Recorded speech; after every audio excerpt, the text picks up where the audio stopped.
I'm an activist and I've been a counsellor for 2 years now. So today we are along the Moonee Ponds Creek in Glenroy, and this is somewhere where I've come ever since I was a little kid with my family, with my dog, down for walks by the creek and played in the park, and I've got lots of fun memories here. There's a lot to love about Merri-bek.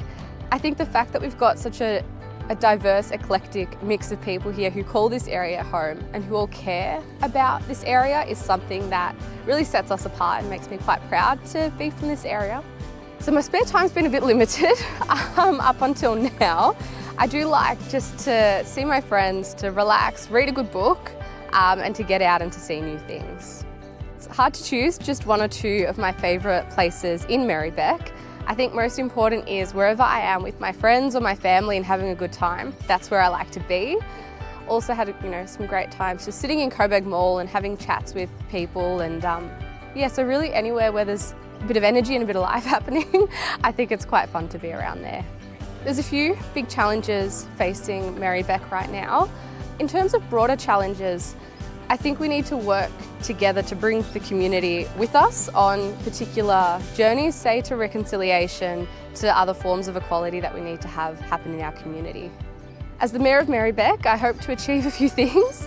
I hope that first and foremost, we can make council seem a lot more accessible to people, and as though this isn't something that you have to wait until you're much older to do or until you've got X amount of years of work experience. I think making it quite clear to people that this is council, it belongs to you as much as it belongs to me, and so we should all get involved, and I really want that to be the overriding, message throughout this mayoral year.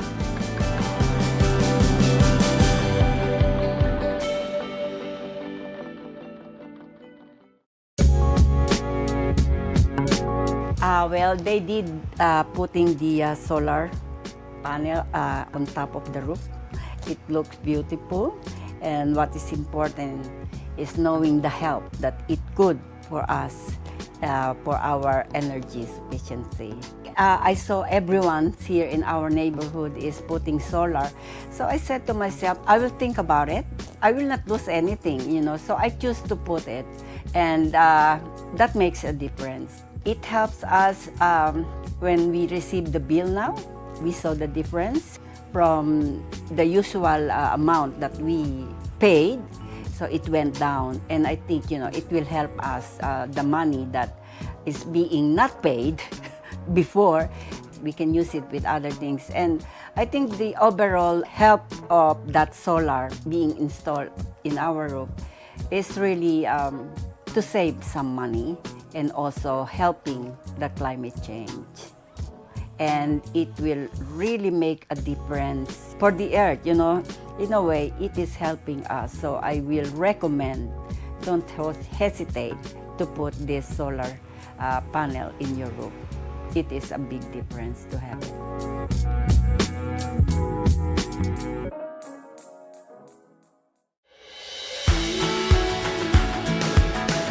Pedestrians and bike riders, including a large and growing number of Coburg High School students, are at risk every day on and around Coburg's Bell Street Bridge at the Nicholson and Elizabeth Street intersection. The area is notorious for traffic accidents. Recently, a Coburg High School student was injured by a car while walking in the area. Footpaths on the Bell Street Bridge are significantly narrower than other bridges in the area, yet the Bell Street Bridge carries more traffic than almost any other road in Merri-bek, 47,000 vehicles a day. The narrow paths, along with high volumes of cars, trucks and buses, pose an unacceptable risk to safety and accessibility in our community. We know that more than 1,000 people walk and wheel across the bridge on weekdays, just in the morning and afternoon peak periods. Even more use the bridge during the day and on weekends. We also know that students are worried about walking and cycling across the bridge. And for many, it's their only way to and from school, or to access the after-school activities and shops. I've heard lots of horror stories about near misses and things like that, but most of what I see is just less than a metre in between the pedestrians and the cars, and 3 lanes of traffic going as fast as they want. it's really not a secure space because there's no separation in between the traffic, which is loud and fast, and the footpath where usually school kids are walking across. I use the Bell Street Bridge almost every day, maybe 4 times a week, and it just makes me feel very unsafe. I myself have had terrible experiences on the bridge. The thing is, I haven't seen one. I've actually been in an accident. We were just like traffic, waiting for the green light, and then out of nowhere, pow, the back of the car just gets slammed into by another one. We practically jump out of our seats. It's one of the main connections to get me home, so yeah, I have to use it on a daily basis. I've seen some near misses. I've been in a few near misses myself, especially around the little island in front of the service station. So I was actually involved in a car accident myself. It was in the rain, a lady lost control of her van and actually went into the barricade.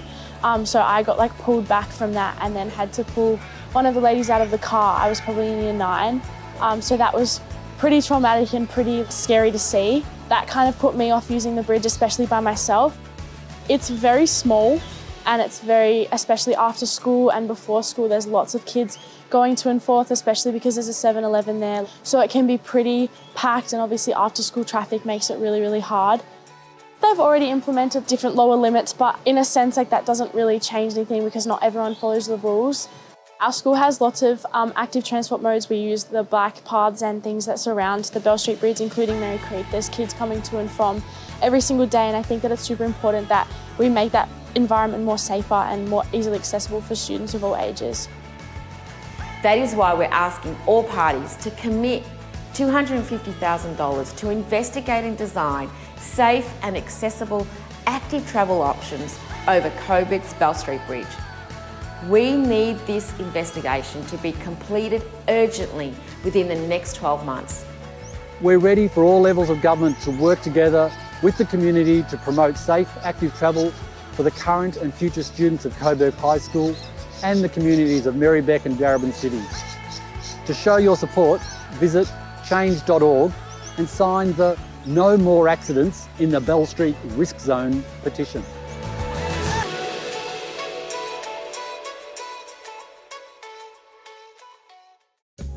I had insulation put up on the top of the roof. It was a good thing to do. When I read the ad in your local paper, and it said, it does help, and the lady was very happy. And I said, if she's happy, I think I will be happy too. And yeah, I think it's the best thing that I came up with. The difference that it's made, it's comfortable, especially in summer. I hate summer, yeah. Winter I can put a jacket on, but summer it's terrible for me. So this, keeps everything down nice and clean, comfortable for the summer. I have to go through the winter, but I think it will be just as good. Yeah, just have it done. The people who actually looked after the job and done the job, it was the best people that I come across. I felt very comfortable. I felt like if I was with my brothers. Yeah, so have no fear. They're great people.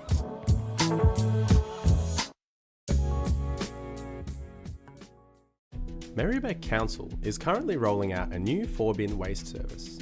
This is part of the state government curbside reforms, and all Victorian councils will move to a 4-bin system. New purple-lidded glass recycling bins are currently being delivered to households and businesses across Merri-bek.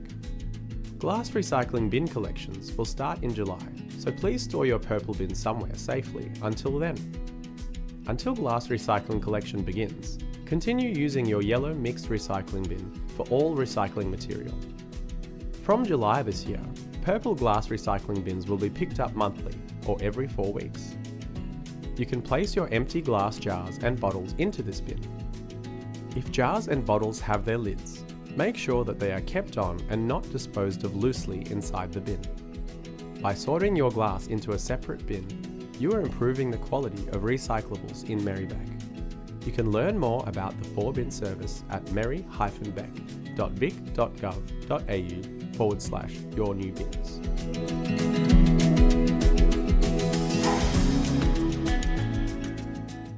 I'm here on behalf of the City of Moreland to start the official process of renaming our municipality.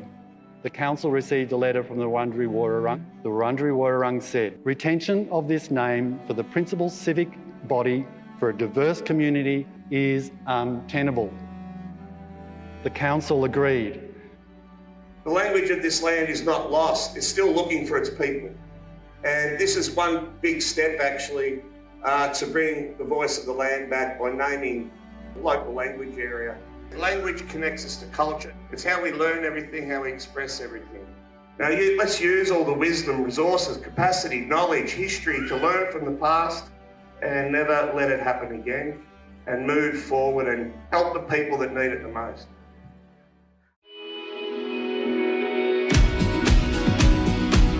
Open Streets trials are initiatives to open the streets to people walking, riding, scooting, and close the streets to car traffic just to drop off and pick up times. We know that a lot of schools in Merri-bek really struggle with congestion. We also know that a lot of families want to walk or ride to school, but the dangerous zones outside the school gates often push people away from making that choice. So it's really about just creating a really hyper-safe, sustainable, healthy space in front of schools. It's been absolutely brilliant. The kids are loving coming to school on Tuesdays. There's a real vibe and a sense of, joy when we start the day together. Lots of families are starting to come back. Our student attendance has increased on the days that we have open streets, and also we have less lateness as well. So it's just been brilliant all around. We don't normally walk, we normally drive, so it's a really good incentive to get parents that don't normally do it, doing it. Once we're out and walking, they really enjoy it. It's so much safer. The kids love coming in here, playing, drawing with chalk. This has been probably the highlight. Parents are saying, wow, can we do this more often, which has been fantastic. To see the joy on the kids' faces and to hear them saying, wanting to ride their bikes and wanting to have a play on the street's been amazing. We have a huge percentage of our students riding to school. You can just see how successful it is. We've got kids riding, parents coming along, just really enjoying themselves. And it's changed my thinking. For someone who drove to work, bought my own bike and riding to work each day, it's amazing. It's a fun experience. I normally walk, but today everyone's doing it, so I might as well join in. It's also an initiative that residents and the local community can take part in. We want to see people coming out, having a coffee, we want to see people talking to their neighbours, and it's been really fantastic to partner with Bicycle Network and the schools to run these initiatives and really see, some healthy, happy street space. Being part of Open Streets has been really exciting. Great. Good evening, councillors, members of the gallery, and to our viewers live streaming tonight's meeting. I'll just make sure that you can all outside hear me. Perfect. Excellent. Thank you. So my name is Councillor Angelica Panopoulos, and I am the Mayor of Merri-bek City Council and the chairperson for tonight's council meeting. It is my pleasure to welcome you to our council meeting tonight. Just for councillors that are online, there was a bit of feedback, so we'll just make sure that people are on mute when you're not speaking so that there's no echo. So I'd like to start off by acknowledging that we're meeting on the lands of the Wurundjeri Woi-wurrung people, and we wish to acknowledge them as the traditional owners and custodians of these lands and waterways, and would also like to pay our respects to their elders past, present and emerging, and to all First Nations communities who significantly contribute to the life of this city. This council meeting is being recorded and web streamed live to council's website and to YouTube and Facebook.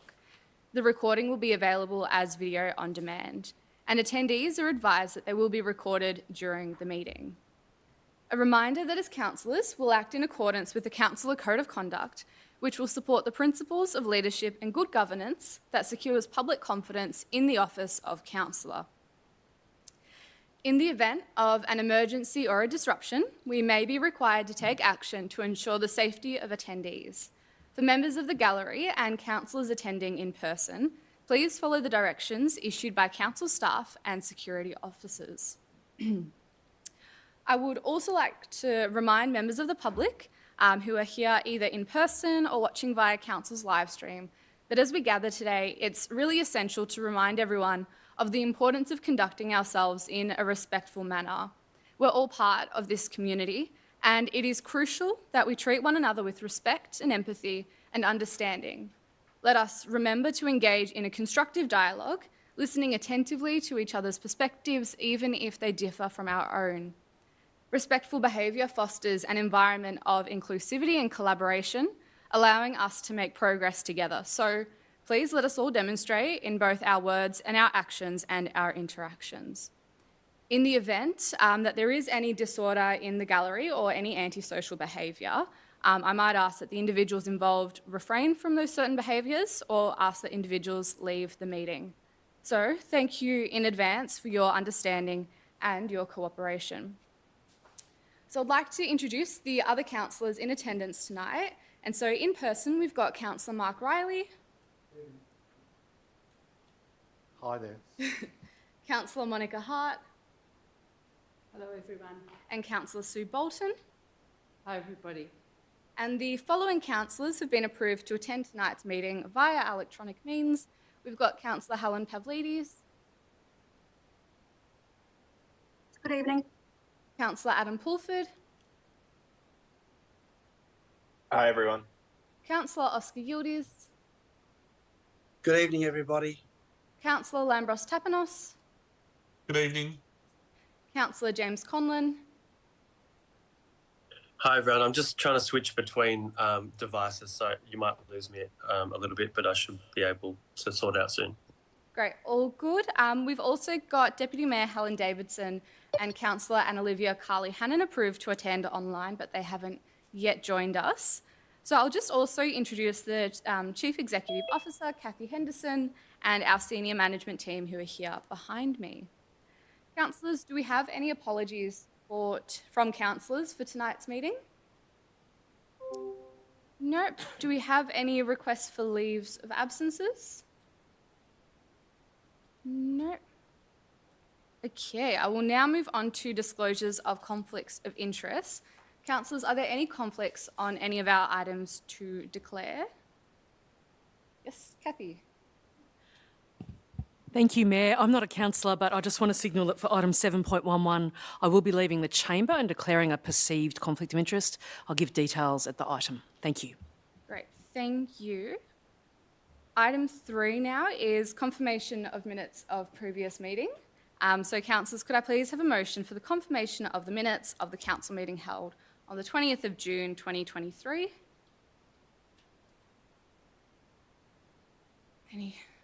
Councillor Bolton to move. Anyone to second that? Councillor Hart to second. All those in favour? All those against? I declare that carried. So we'll now move on to item 4, which is acknowledgements and other matters. Provision of up to 10 minutes is provided for councillors to acknowledge and recognise achievements of local individuals and organisations, and to raise matters considered important to council that are not already listed in our meeting agenda. So I would just like to mention that with sadness the passing of the former local state member and Minister Tom Roper, and he passed away recently at the age of 78. So from 1973 to 1992, he was variously the member for Brunswick West and for Coburg, and he was at different times the Minister for Health and the Treasurer. And so I wish to pass on condolences to Tom's family and to his friends and to thank him for all of his work in our community from that time. Councillors, are there any acknowledgements or other matters that you wish to raise? Councillor Riley? Thanks, Mayor.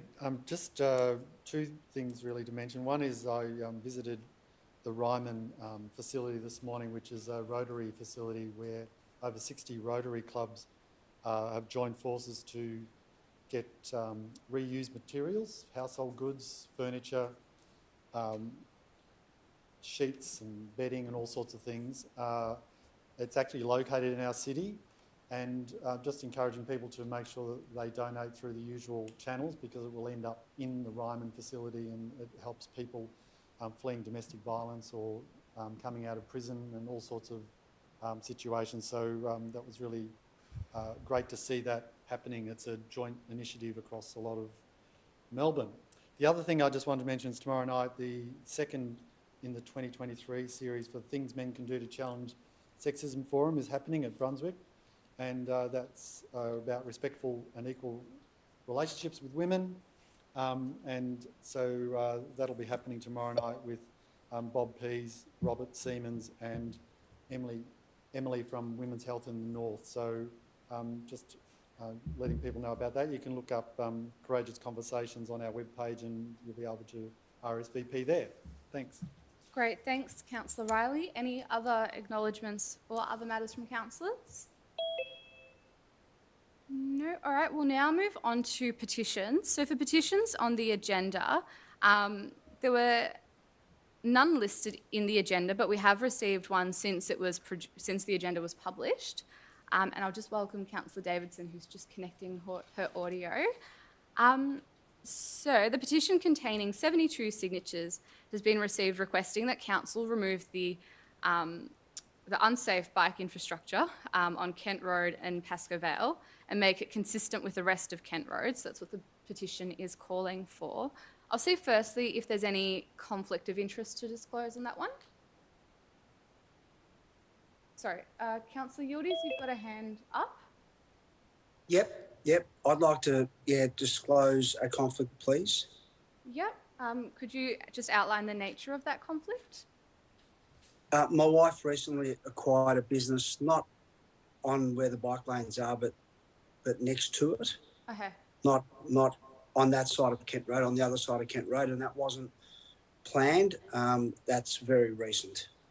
Great. Thank you, Councillor Yildiz, for mentioning that one. So we'll ask if we can pop Councillor Yildiz into a waiting room, and we'll then bring in the lead petitioner, Kate Rose, who'll be joining us online to present the petition. Is Kate with us?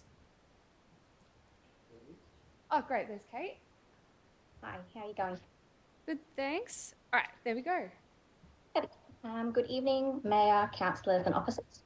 My name's Kate Rose. I'm a local who lives on this 300-metre stretch of Kent Road, and I am the lead person in charge of this petition. Last year, there was over 2,300 people who signed a petition to remove these bike lanes, as they were not due to it not being fit for purpose.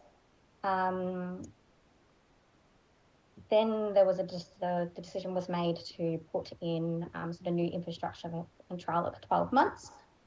The fact is that this infrastructure has not resolved the core safety issues that have been created and that were not there before.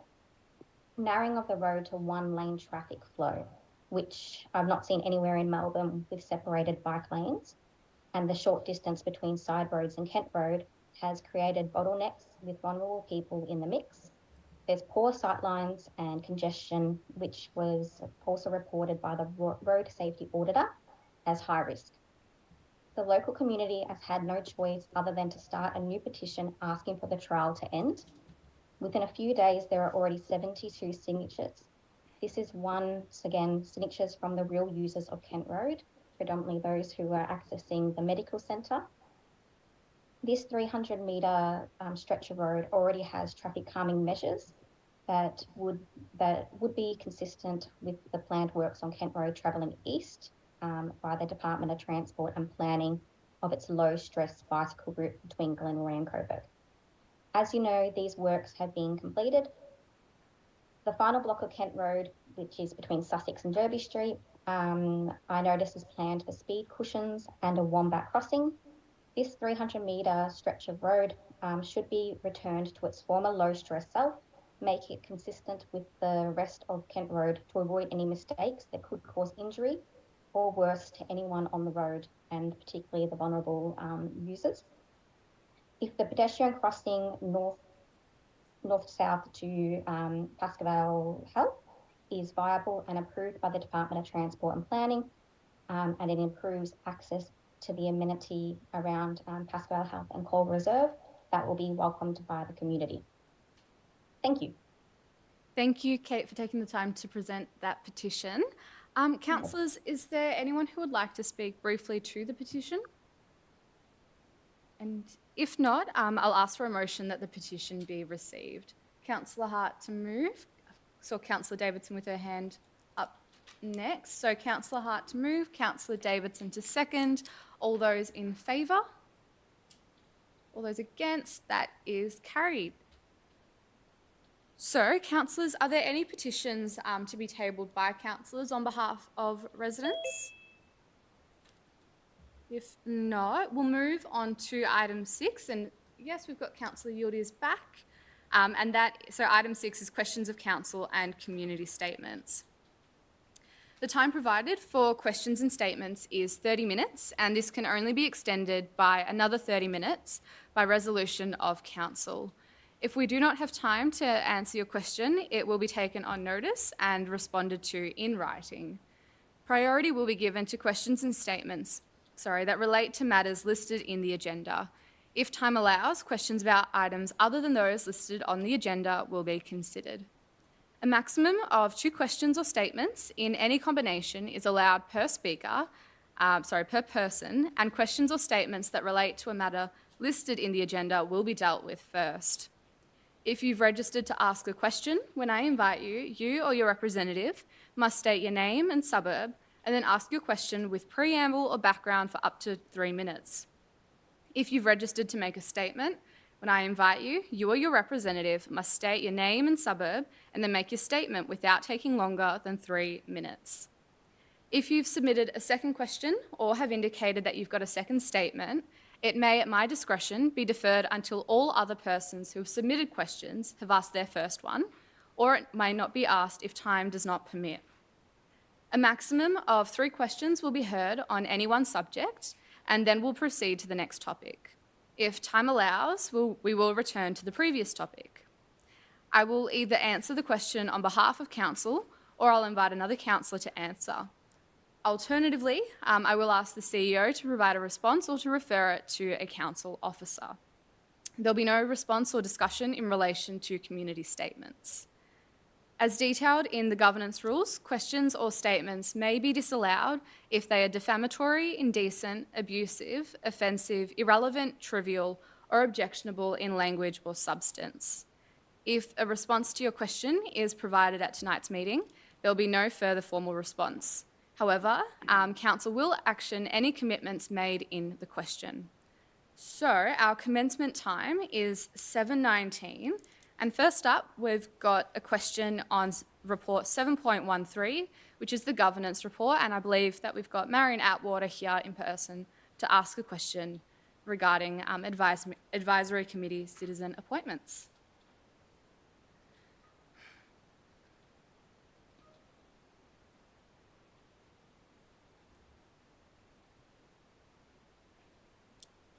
Thanks, Marion. Is that just switched on?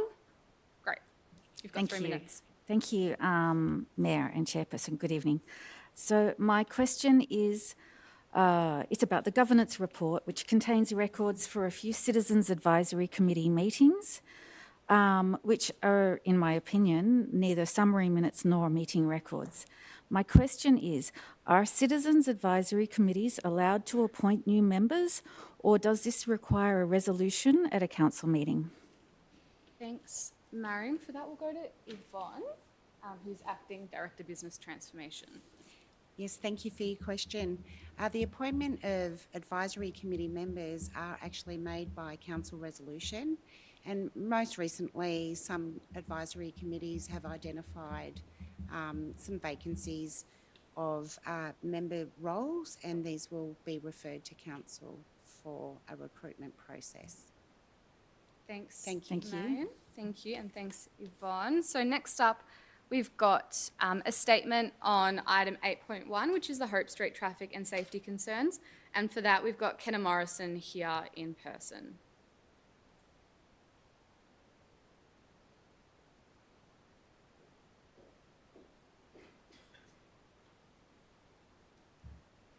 Great.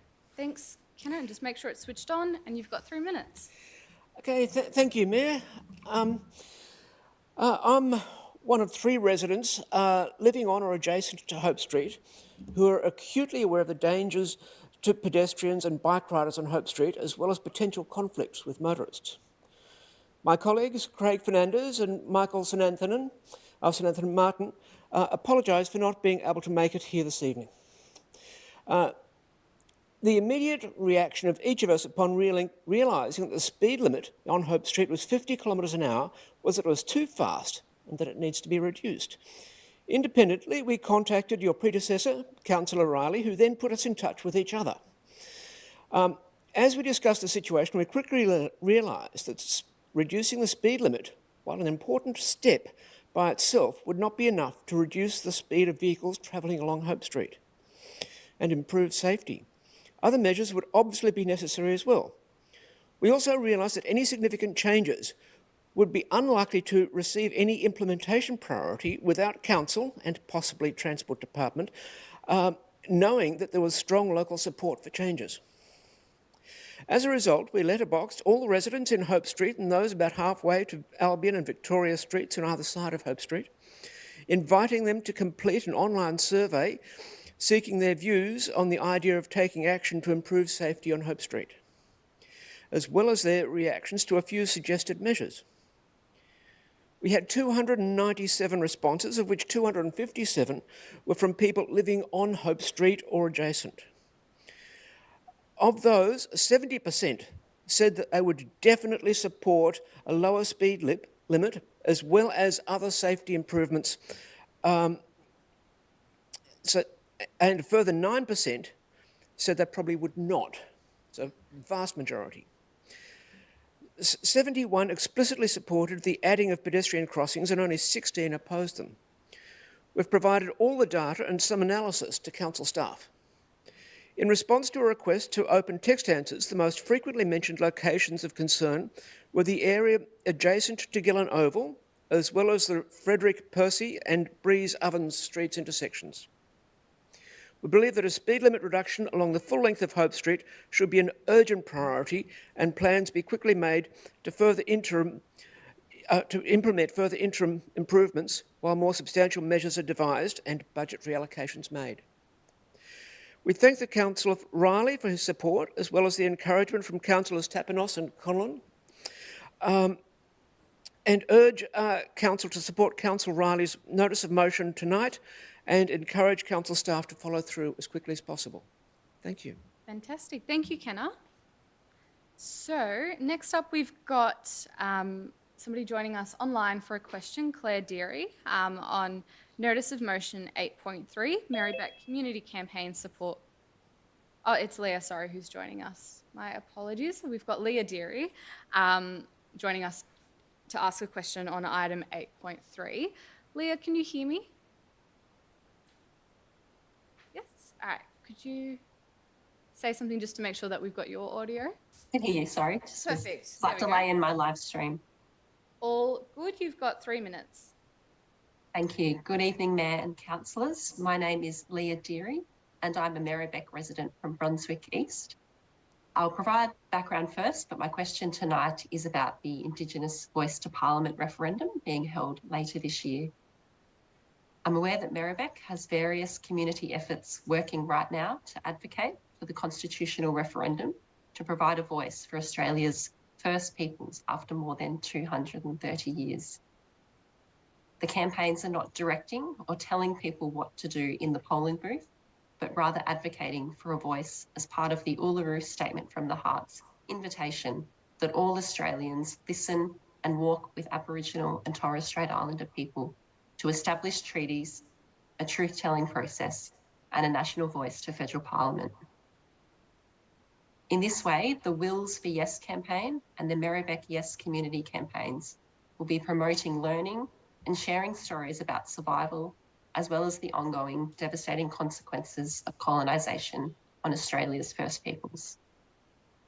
Many states are taking steps to establish treaties and truth-telling processes and providing state-level voices to Parliament. Here in Victoria, we have the First Peoples Assembly, the Yurok Justice Commission for Truth-Telling, and we will soon commence treaty negotiations. My question is, what can Merri-bek City do to walk with Aboriginal and Torres Strait Islander peoples, to actively listen to them, and to ensure that we are truth-telling, coming together in Makarrata, working towards treaty, and ensuring that a national voice will be a key outcome in response to the centuries of damage done to First Peoples of Australia? Thank you, Leah, for your question. I've got Councillor Riley with his hand up. Thanks, Leah, for your question. And it's good to hear about the community campaigns that are happening throughout Merri-bek. We've already committed to this through our statement of commitment to the Wurundjeri Woi-wurrung and to all elements of the Uluru Statement, so it fits in very well there. We all know, though, there are various opinions and ideas about the voice itself within the Indigenous community, and we also know there are various opinions and differences within the wider community involving all colours and cultures and races. So it's important for us as a city that we're actually really committed to doing this, and I just want to say that it's really important to indicate that after the changes in the federal parliament and the proposals that are coming, we haven't got a date yet, but we now know what the proposal is, that a voice to the federal parliament will be providing First Nations people a direct line to advise that Australian parliament, the federal parliament, and the government. Because for too long, we've had political persuasions that have made the policies about them, First Nations people, and not with them. So that's the first thing. The other important thing is to say that we're also looking for independent and representative advisory body of First Nations people. That'll include people from all across cities, regions and remote areas of Australia to do that. And it'll also establish a voice in the Constitution that means that voice will remain, laying a groundwork for better programs and policies, and when governments change, that voice will still be there, which is a really important element. So after all the meetings with the Uluru Statement in 2017, the statement finished with a constitutional recognition for the voice statement, which says, and this is what the Indigenous people were saying, we seek constitutional reforms to empower people and to take a rightful place in our country. And when we have the power and our destiny, our children will flourish. They'll walk in two worlds and their culture will be a gift to their country. And we call for the establishment of First Nations voice. So we're going to do our best to support that as a city in your question, and we want to support those Yes campaigns that you're talking about, the Yes 23 and the Merri-bek Community Yes campaigns, whatever we can do to help do that. And we'll be looking forward to some robust campaigning. Thanks. Thank you, Leah, and thank you, Councillor Riley. Next up, we have a question on item 8.6, and that's from Marion Atwater, who is here with us in person.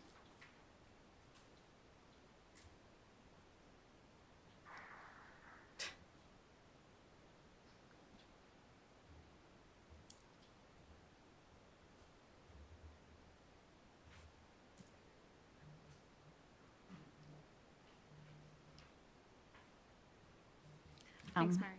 Hello again, and thank you. I would like to point out that I was at Coburg Library the other day and there was a display with lots of leaflets about the voice referendum, which was paid for by the federal government. So I think there's already lots of information being provided Let's stick to your by the federal question on government. the parking permit consultation, please. Thank you. Thanks. Yes. So my question is about Notice of Motion 8.6, parking permit consultation. The Council Action Plan for 2023 to 2024, which was adopted by the Council at the 20th of June Council meeting, includes an action number 19, which says to continue to undertake community engagement and seek adoption of a revised parking management policy with a precinct-by-precinct approach. Yet there is a notice of motion from the chair of the meeting which is seeking to remove one element of the consultation on the basis of the Council's community consultation and debate on the recent budget for 2023. The draft budget 2023 was not a consultation on the parking management policy in my view. And also in my view, the governance rules arguably only allows a notice of motion to be submitted to a meeting from a councillor and not from the chair. So my question is, how is the Council consulting the community on a precinct-by-precinct approach? And I also note that the governance rules suggest that there's no alternative option for a director to answer the question, that the first alternative is that either the chair or a councillor answers the question. Thank you. Thanks, Marion. I'm going to ask that the relevant director answer that question then. Suri, as acting City Infrastructure? We'll just make sure that But your mic's working, It's working is important. Through the Mayor, and thank you for your question, Marion. So Council will be consulting on an updated parking management policy later this year, which will inform a Council report for adoption shortly after. So the engagement process is still being worked through, and at a minimum this will occur through our Conversations Merri-bek website. The precinct by precinct approach that you asked about is referenced is about aligning any decisions on considering new parking restrictions with local needs and usage. So this policy will nominate how Council will make decisions in the allocation of parking restrictions, including requirements on community consultation. Marion, to respond to another reference you made in relation to the notice of motion, and I can confirm that the Mayor is a councillor and the Mayor is able to submit notices of motion. And just to clarify, the exhibition process for the draft budget in 23-24 included exhibition of the draft fees and charges schedules, which include setting fees for parking permits. Thanks, Marion. Great. Thank Thanks, you. Sue, and Can I thanks, Marion. just So- check that the action number says to continue to undertake community engagement? That means community engagement is already happening. So it hasn't started yet? We'll take that one on notice then. So we've got a Oh, couple of thank you. questions submitted on non-agenda related items. And for that, we've got Dino Albano, who submitted 2 questions and I believe is joining us online. Is Dino not in the Zoom room? That's all good. We've also got one from a former mayor who is with us, and that is Mark Higginbotham, who's got a question for us this evening.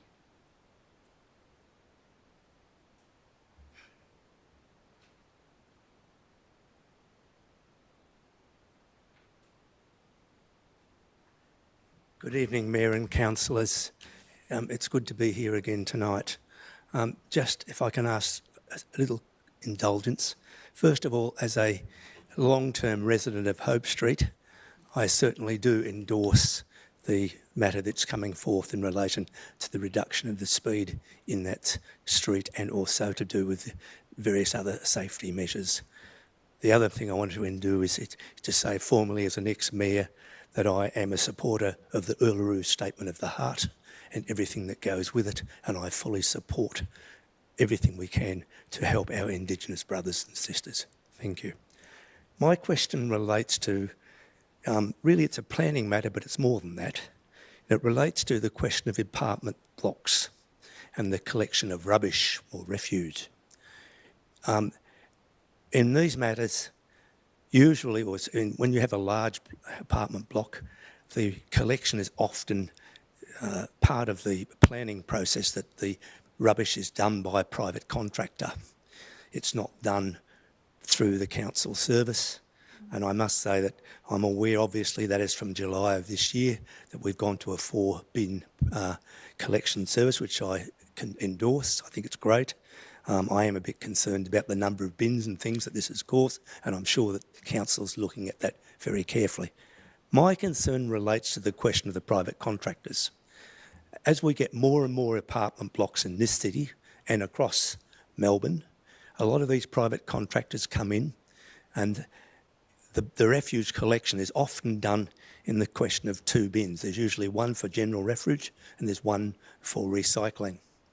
But there's been reports in newspapers recently, and from my observation, the fact that often these bins and these private contractors are collected and they are put into one truck and they are sent to landfill, which is completely against the concept of what we're all about. Now, what I'm really interested in, and I'm sure there are others are, is what policy that council has to, you've got a 4-bin policy, what's available for people who live in apartments, and what council are doing to actually make sure that those private contractors are actually following policies. Now, my understanding is that there's a problem with state government in this area, and there's no possibly problems about the way this is dealt with. But it seems to me there's not much point in having a policy like this unless there's some form of enforcement to make sure that people who live in apartments, and there's lots of them, and there's going to be more of them, clearly their refuge has to be collected the same way as everybody else. And I'm really asking council, what is the policy and what's happening about the enforcement of this matter? Thanks, Mark. That's a very good question. Sue, did you want to? Through the Mayor, thank you, Mark, for your question. I will need to take that one on notice. Yeah, Thank you. that's fine. Thank Bit you. of information, that one, but thank you for the good question. It's quite good and on point. Yeah, thank you, and thank you for your indulgence. Thanks. Next up, I'll see if we've got Peter Robertson here online or in person. He's got a question. Nope. Okay. All good. And do we have Culvin Granger or Dean Hurlston here at all, online or? Nope. Okay. Well, with that then, question time will end at 7:37 this evening. So we'll move on to item 7, which is council reports. And just given the question that we've had in the gallery regarding the Hope Street notice of motion, I'll see if there's just consent or consensus from councillors, and if we're able to bump up item 8.1, so that can be the first one that we consider this evening, just given that we've got a couple people in the gallery for it. Is that okay with people? Fantastic. Thanks, everyone. So then we'll go all the way down to item 8.1 as our first one for this evening, and that is the Hope Street traffic and safety concerns. Councillors, are there any conflicts of interest on that one? No. Councillor Riley, that was your motion, so you'll move it. Any councillor to second that one? Councillor Tapanos to second. Councillor Riley. Thanks, Mayor. And thanks to Kenna, Craig and Michael for all their work on this. This has been a really great way where the community have been able to get together, and officers have been very supportive in advising and guiding this, and we've helped as officers support the survey that the community undertook. So it's been a really good collaboration. Often these would just come as a petition, but the community wanted to get a better idea from the rest of the residents about how that street is working or not. We've been advocating for 40 Ks along there anyway, but this is going to add some extra impetus to that, and we're trying to roll that out sooner and faster. So that'll be a really good to have the community behind us to do that. But all those other areas that Kenna mentioned in her question, some of those cross streets, pedestrian crossings, some of the narrow off streets, people parking very close to those corners, so getting some extra signage around those and creating more space in the street so people can see around the vehicles when they're crossing, particularly kids and parents with prams and those sorts of things. It's really important that you have those sight lines opened up. So we need to do some immediate stuff. As Ken has said, this financial year we'll be able to do some of that in our responsive budget, but we want to work out what the other priorities are, and Ken has already alluded to some of those, so it'll be good to be able to work with you. So just a big acknowledgement and gratitude to the community for initiating this and their understanding and patience with trying to get this to align with our infrastructure work and other work we're doing on safety. So really appreciate that, and thank you for your care and your engagement on that. It's invaluable. Thanks. Thanks, Councillor Riley. Councillor Tapanos as the seconder.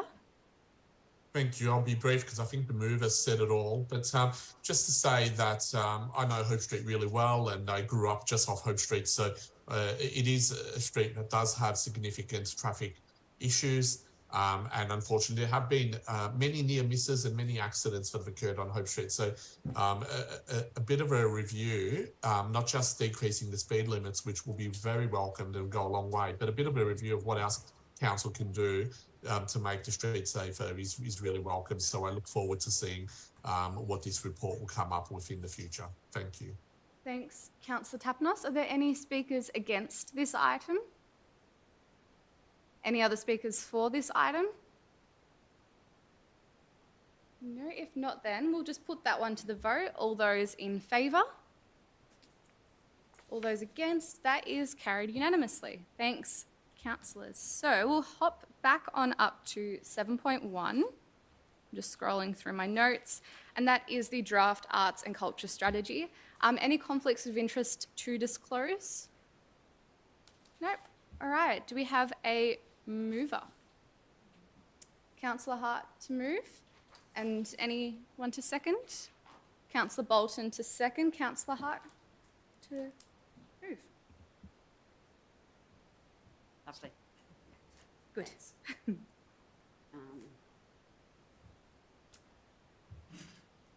So what we're doing tonight is we're endorsing the draft Arts and Culture Strategy, and it's for the years 23 right up to 2030.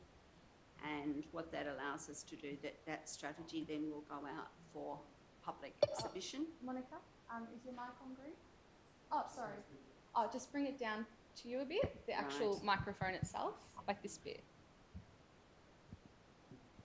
Yes, closer to your mouth. Lovely. Okay. Sorry. Yeah, but you haven't just moved it. Yeah, all right. We'll just let Councillor Hart continue to talk, and then we'll address the amendment. Okay. Will I go back again? Yes, thank you. Is that all right? Sorry about that. Thanks. Yeah, look, it's a great pleasure to be able to move this tonight. It's really endorsing the draft Arts and Culture Strategy. It's right for the years 23 right up to 2030. And that process allows the draft strategy to go out for public exhibition for 3 weeks right through July and August for further comment, and then it allows us to come back to council again in September.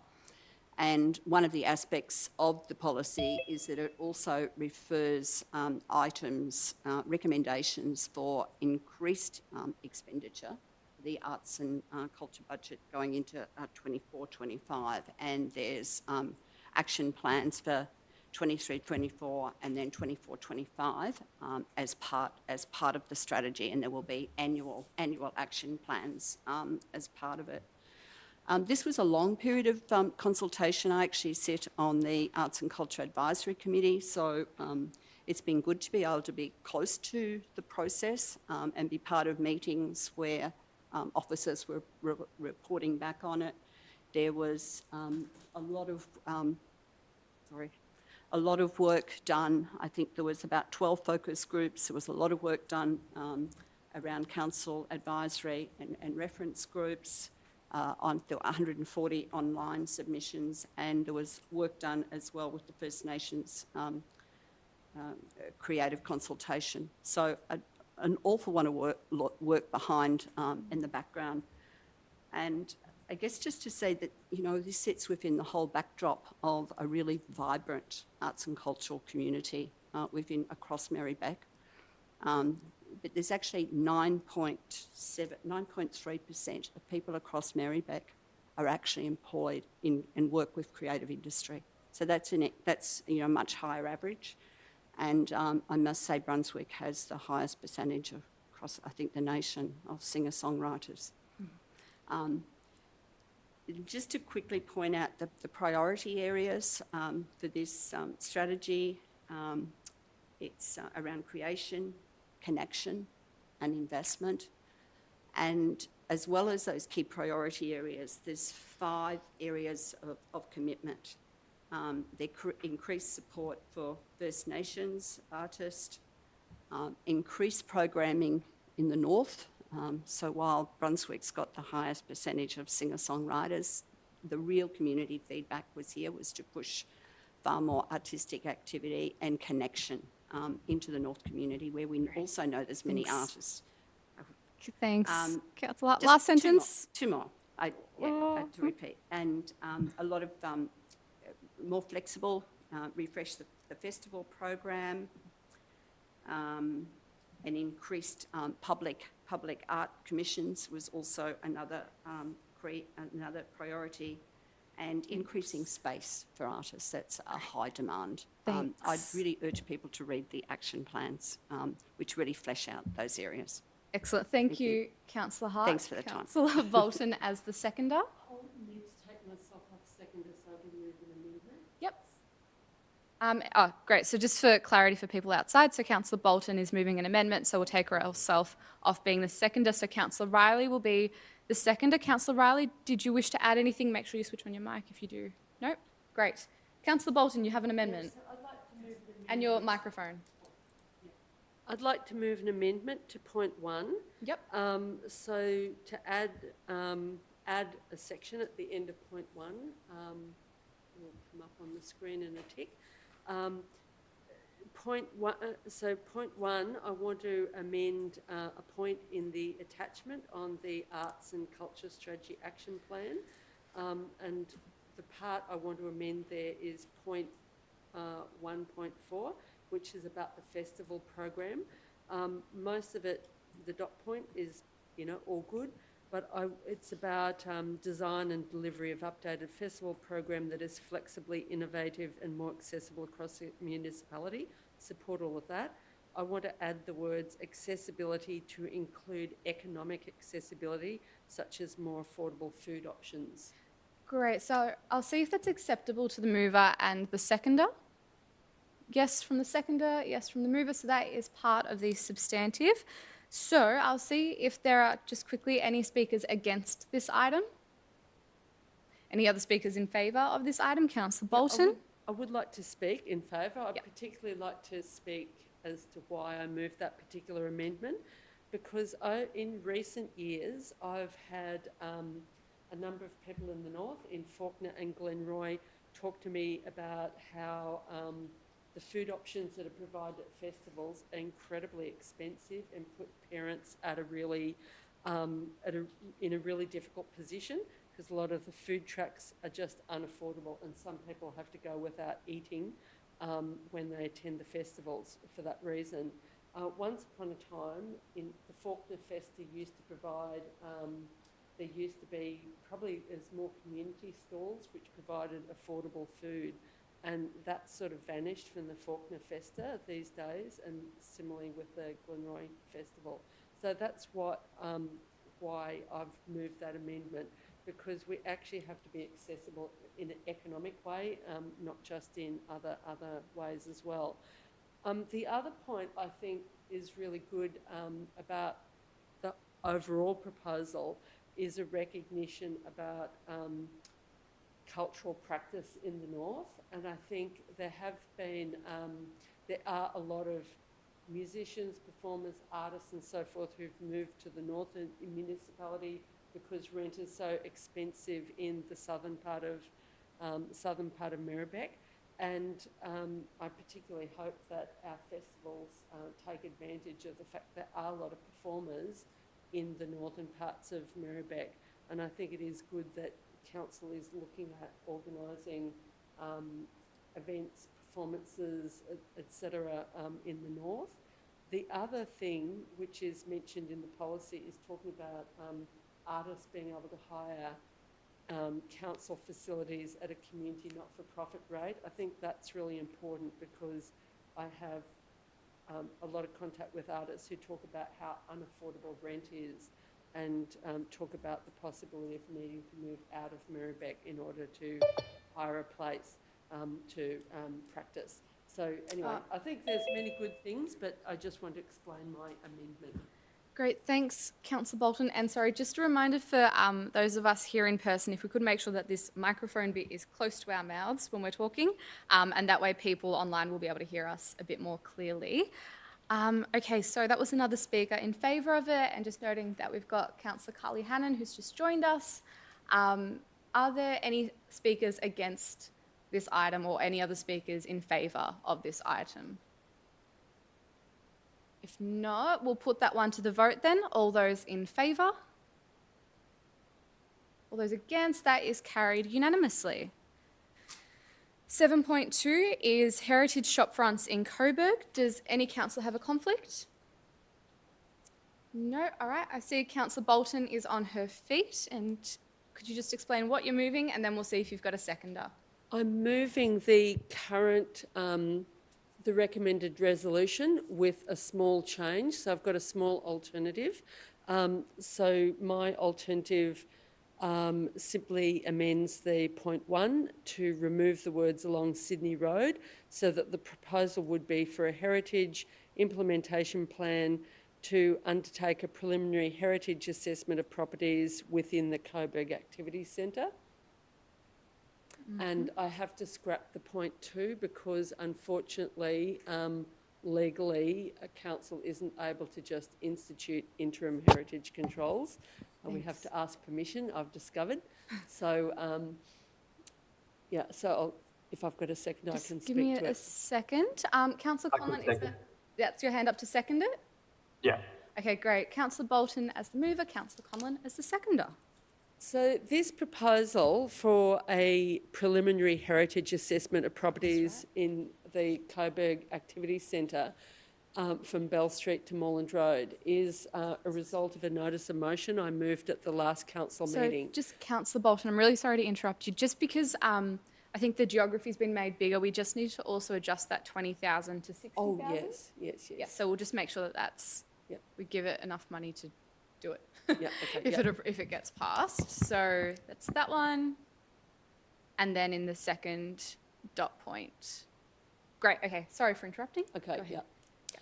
So my reason for for initiating this process is because a number of people were shocked when a developer applied for a planning permit for a heritage shopfront in Coburg and Sydney Road and planned to just demolish the entire thing and wouldn't listen to any appeals from the community to keep the heritage facade and just build behind the facade. So, you know, that rings alarm bells that a whole bunch of developers could just tear down the heritage shop fronts along Sydney Road. So this is to do what really should have happened, you know, years ago, to do a heritage assessment and along the through the Coburg Activity Centre precinct. So it might also include some properties just off Sydney Road, and certainly in one case it would include a property where there are some murals from the 1920s internally into the building. And I think this is important because we do need to preserve, you know, the story of how a community has evolved, and that includes buildings which might be important structurally for the heritage value, but also buildings which might have particular social or political significance within a particular community. So it is our community's memory that is being preserved, and it doesn't mean no development. There's still plenty of opportunity for development while maintaining the heritage. And if you look at other communities which have preserved and restored or renovated their heritage shop fronts, it becomes a real tourist attraction. And I think, you know, possibly in the future the council could even look at incentives to for, you know, owners of buildings to actually restore the heritage so that to make Coburg a more attractive place for tourists and people to gather. That's it. Thanks, Councillor Bolton. Councillor Conlon as the seconder. Yep. Yeah, very happy to support this motion. I think that councils we really need to try to regulate new development as much as possible, because even though we have very little power over the planning process, that one of the key ways that we can regulate development outcomes is through the heritage process. And I think that the more heritage that we can protect, the better, because it's the kind of small scale shop fronts along, you know, strip shopping centres across Melbourne that make Melbourne give it its character and, like Sue said, sort of speak to its history.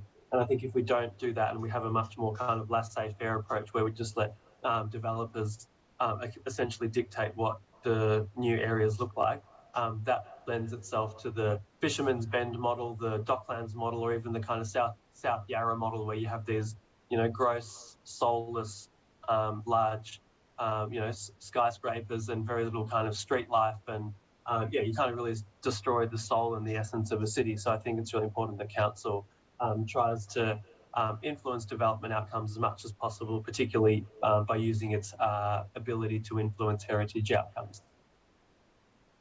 Thanks, Councillor Conlon. I've got Councillor Riley with his hand up, Yeah, just asking a question of clarification. Yes. Yeah. Can I just get advice that what happens to point 3 if, does that mean, yeah, what happens to those two items in point 3, please, if can get some officer advice on that. If this is passed? Okay, that's to Joseph. Thank you.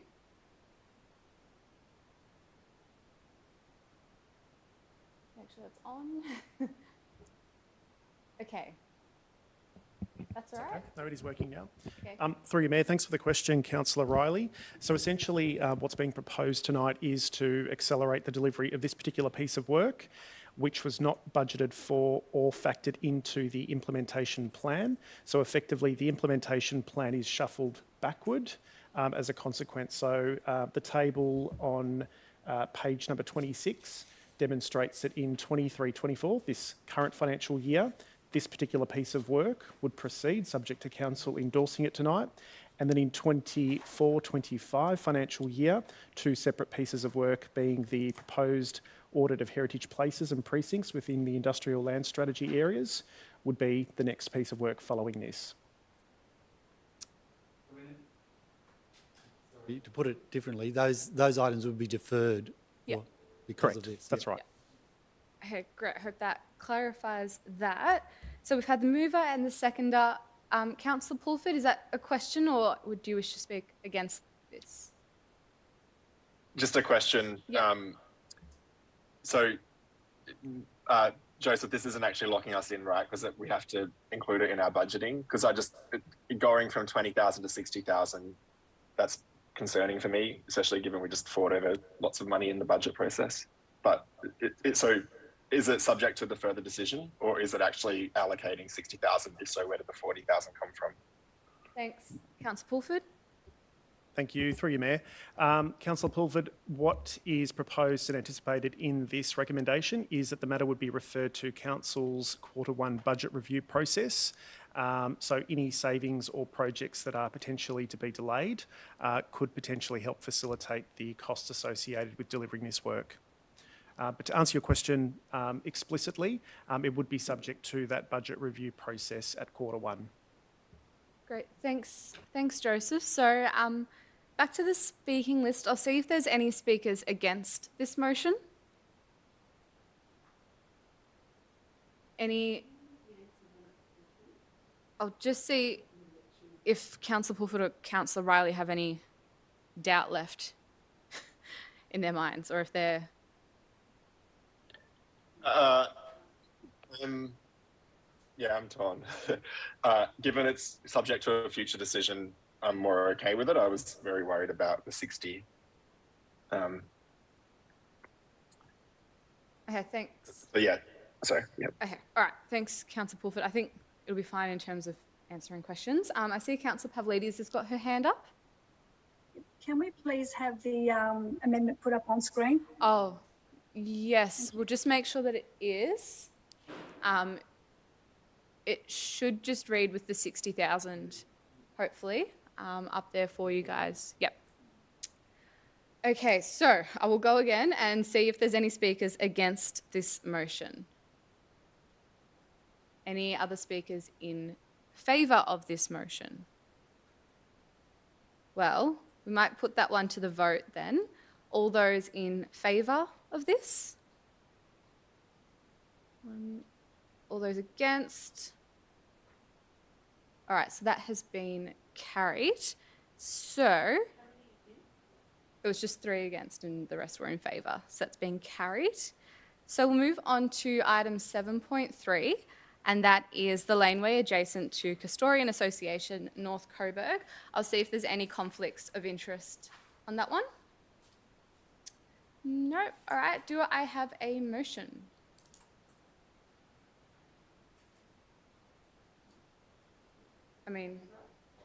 Yes, so Councillor Tapanos has got his hand up. I'll see if there's a seconder. Councillor Bolton to second. Councillor Tapanos, could you just clarify what it is that you're moving? I'm happy to move the officer's recommendation as listed in the agenda. Thank you. And Councillor Bolton to second, so Councillor Tapanos. Thank you. Now, councillors will know that I was wishing to extend the construction of the laneway right down to the T intersection, but I think in the first instance, and considering the finances involved, it would be nice to construct it to the doorway, which is really where the requirement is from a safety perspective. So I think that's our first responsibility as a council, to make the laneway safe. So I'm happy to support the officer's recommendation, and I hope that this will be a laneway that, because I know it's well utilised, it's the primary access point to the Custodian Association, which is predominantly senior senior members of our community. So at the moment it's a trip hazard. At the moment it's really uneven and it needs to be constructed.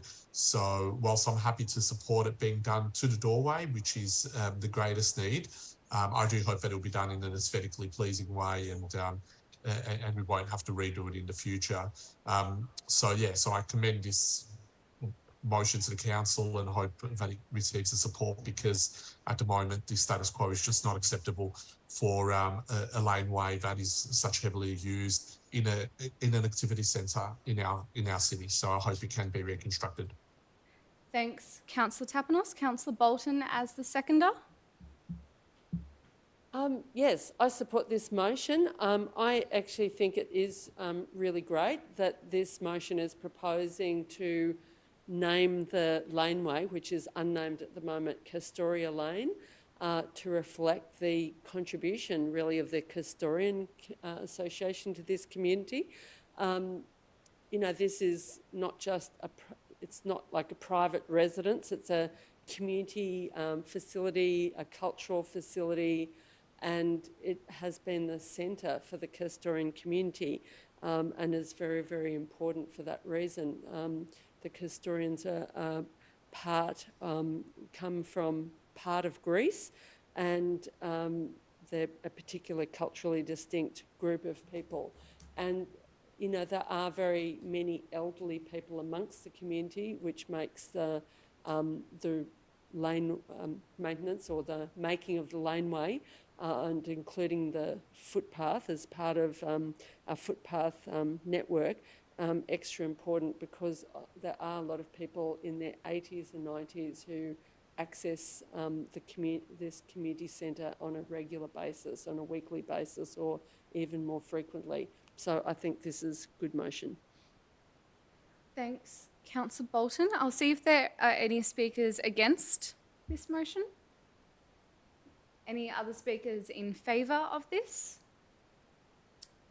If not, we'll put that one to the vote then. All those in favour? All those against? That is carried unanimously. Next is item 7.4, implementation of Council's new name progress update. Any conflicts of interest? No. Just before I ask for a motion on this item, I'd just like to acknowledge that the report as printed in the agenda contained an incorrect resolution to the council decision made on the 7th of December 2022.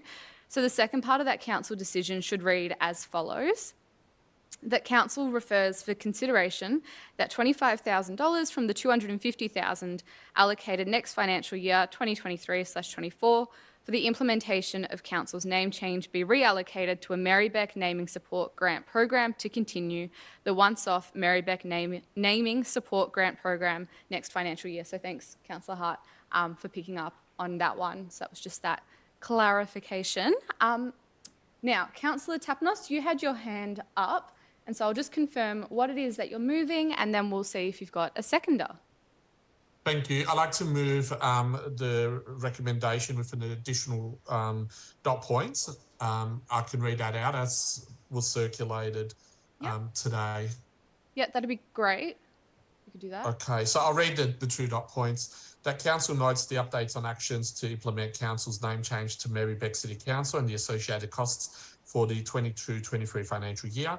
And dot point 2, that council reallocates $25,000 of the proposed 23-24 second year implementation for renaming from the contingency on escalations section to support community education and conversations and community campaigning initiatives to support the Yes to a Voice to Parliament campaign, in line with Council's statement of commitment to Wurundjeri, Woiwurrung people and Aboriginal and Torres Strait Islanders communities of the city of Merri-bek. Thanks, Councillor Tapanos. I'll see Councillor Riley is the seconder. Councillor Tapanos. Thank you, councillors. Well, look, the referendum is is happening. We're going to have a date soon. So we need, as a community at Merri-bek, to prepare ourselves for the vote. And I know that we all know that First Nations communities have asked to be heard. The Voice will do that. It will be an independent representative voice to government on matters which impact our First Nations communities. The fact is that as a country, we have made a lot of mistakes in the past, mistakes which have had tragic consequences. And we know now that we need to listen to communities when we are making policies that impact on them. Indigenous communities in particular might have different conceptual understandings and cultural practices, particularly around culture, country and customs.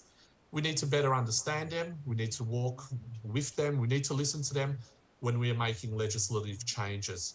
And that's why we need a voice to Parliament.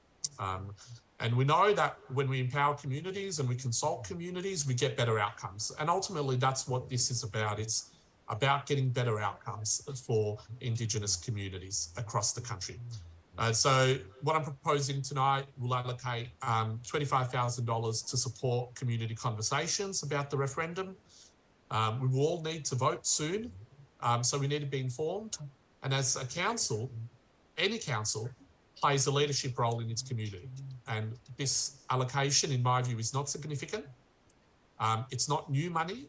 It's money that's already allocated. Effectively, it would mean that a sign or two in our city just gets delayed for a year or two. That's it.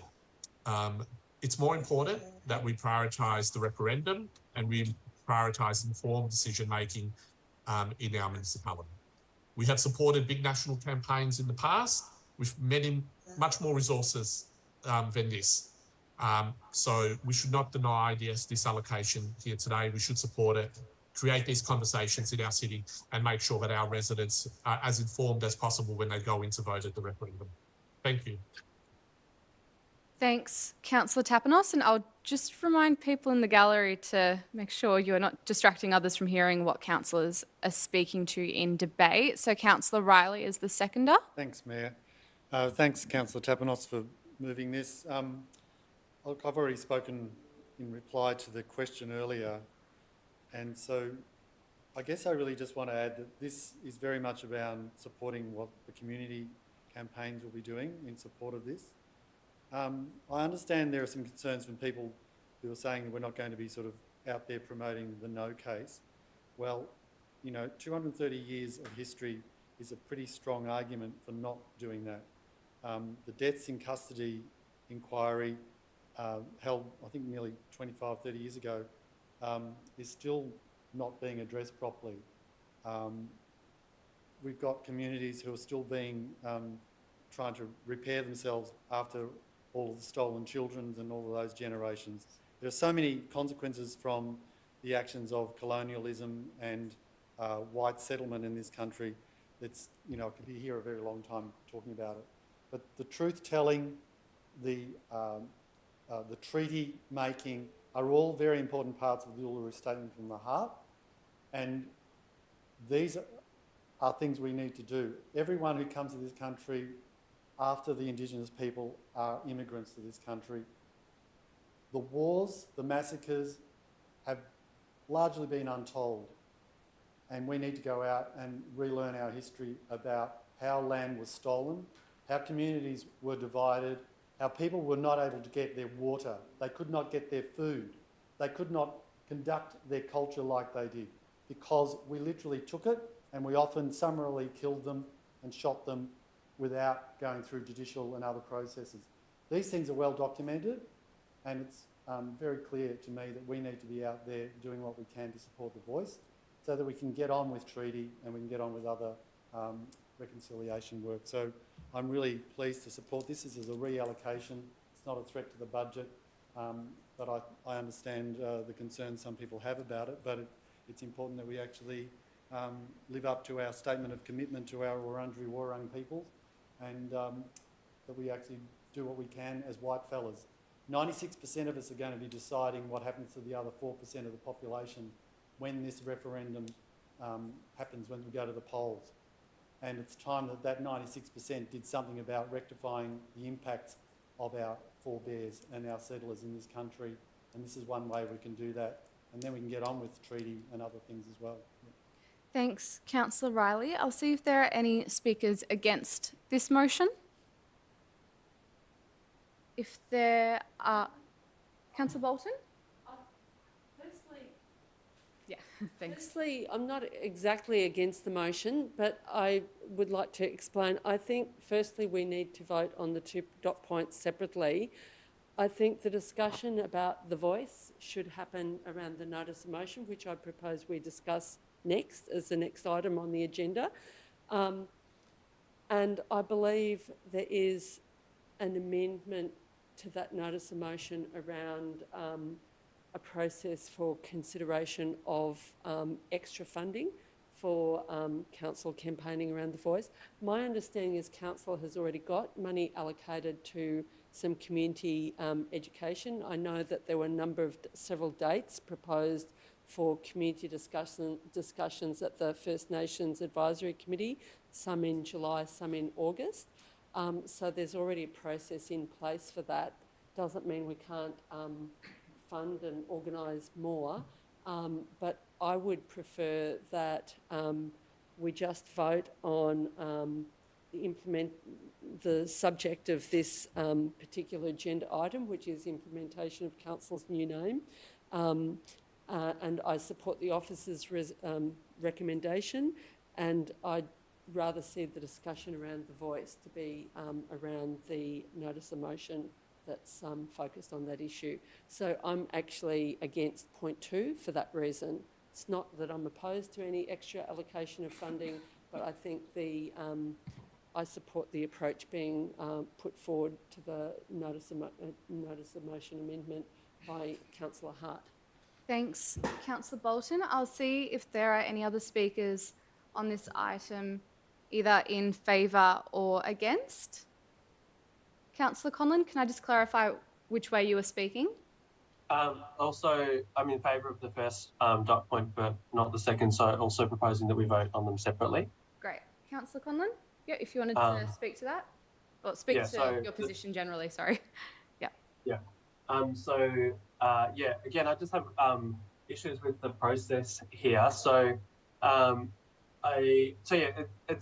This money is obviously being used to implement a NOM which we haven't actually discussed yet. Like, we haven't actually got to that, the motion around the yes to the voice of Parliament. So I think it's quite problematic for us to be sort of moving funds around in order to fund a NOM when we have clear governance rules around how we fund our NOM. So we've got that rule that says that any NOM that exceeds $5,000 needs to receive a report. So this is, I'm not saying this is Councillor Riley's intention, but it does seem like a bit of a work around that governance rule by seeking funds from another part of the council in order to sort of directly or indirectly fund the implementation of that NOM, also which we haven't discussed yet or passed at the council. So point of order, we're not talking about the NOM, we're talking about the motion in front of us. So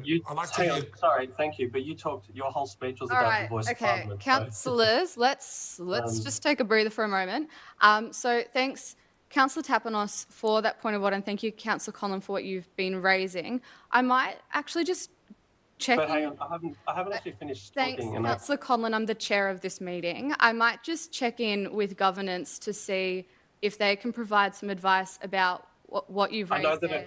I know it's consistent. I know, so that was my next point was I know that it's consistent, but I guess what I'm saying is that I think it is still a bit of a dangerous precedent for council to set in order to fund motions this way through this kind of, backdoor around the process by siphoning funds from other parts of the budget. Right. I think that's problematic. Thanks. And it sets I've got 3 minutes, and it sets a bad precedent for council. Well, Councillor Conlon, sorry, we've just got to deal, I hear what you're saying, and you will have your 3 minutes of speaking time, but we've just got to deal with the point of order that Councillor Tapanos has raised specifically about them being separate, I guess, separate things.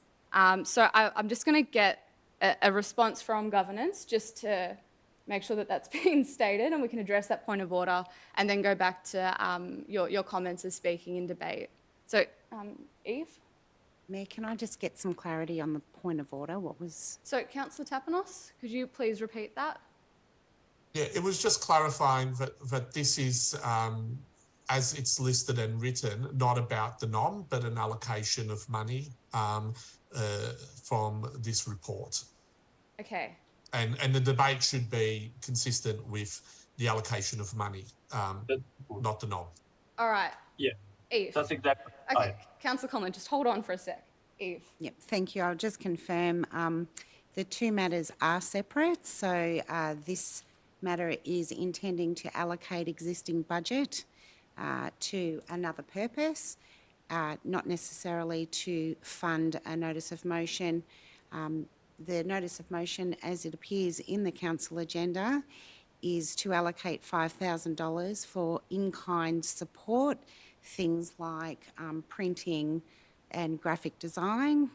That is the view, that they are two separate matters.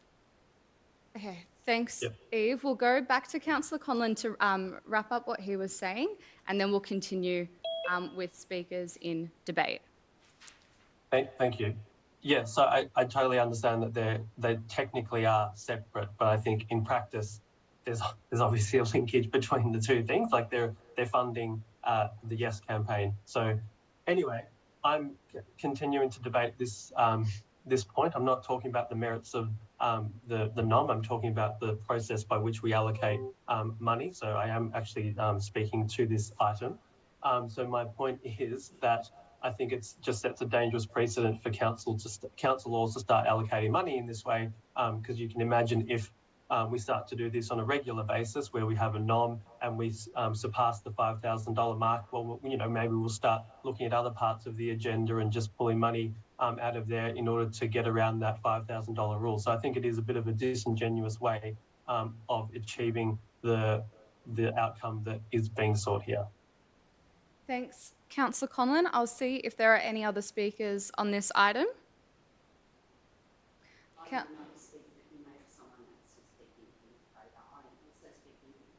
Okay, all right.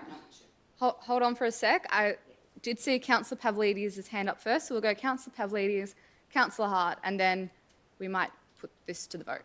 Councillor Pavlidis. Thank you, and through you, Mayor.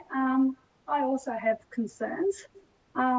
Essentially, this report, officers have advised us that this report responds to an October 2022 resolution requesting an implementation update to be reported to Council in July 23. A list of implementation actions and costs for the first year of Council's new name are included within this report. So in a nutshell, it is essentially an update on the costs in regard to renaming Moreland for the first year. So the amended motion before us now talks about transferring funds to the Yes campaign. Now, my concerns is that this motion lacks good governance, and I tend to agree with what's already been said, in that the amendment is not a matter that's relevant to the purpose of this report. So I'm of the view that it should not be allowed, and therefore I will not be supporting it. Thanks, Councillor Pavlidis.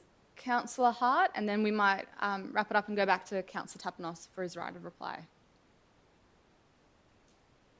Thank you.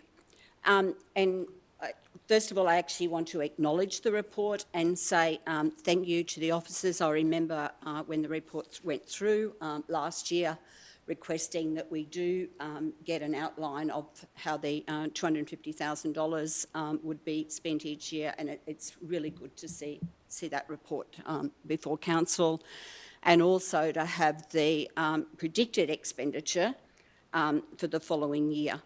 And what I note in that predicted budget, we've got quite a significant contingency fund, and it looks like a 14%, it's $37,000. Don't always see contingency listed, but in this case we do.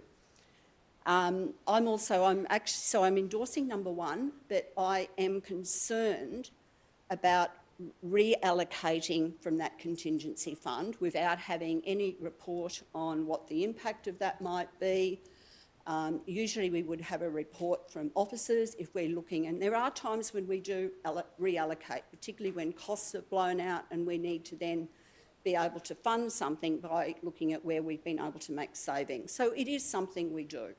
But I am concerned about the process of this. I want to foreshadow that I do, in relation to the NOM, and we're not talking about the NOM, but there is one in relation to the Yes campaign. So I do want to flag that I have an amendment to that, and part of that amendment wants to expand on some of the role of how I would see that council would look at supporting and how we would support the Merri-bek community in this process, and part of that also addresses how we may look at a funding, so that a report comes back to look at how that would be funded. So I am foreshadowing a different process to, I think, address what the intent of this resolution was seeking, or the amendment was seeking to do. But it's the process that, like other councillors, I express concerns about.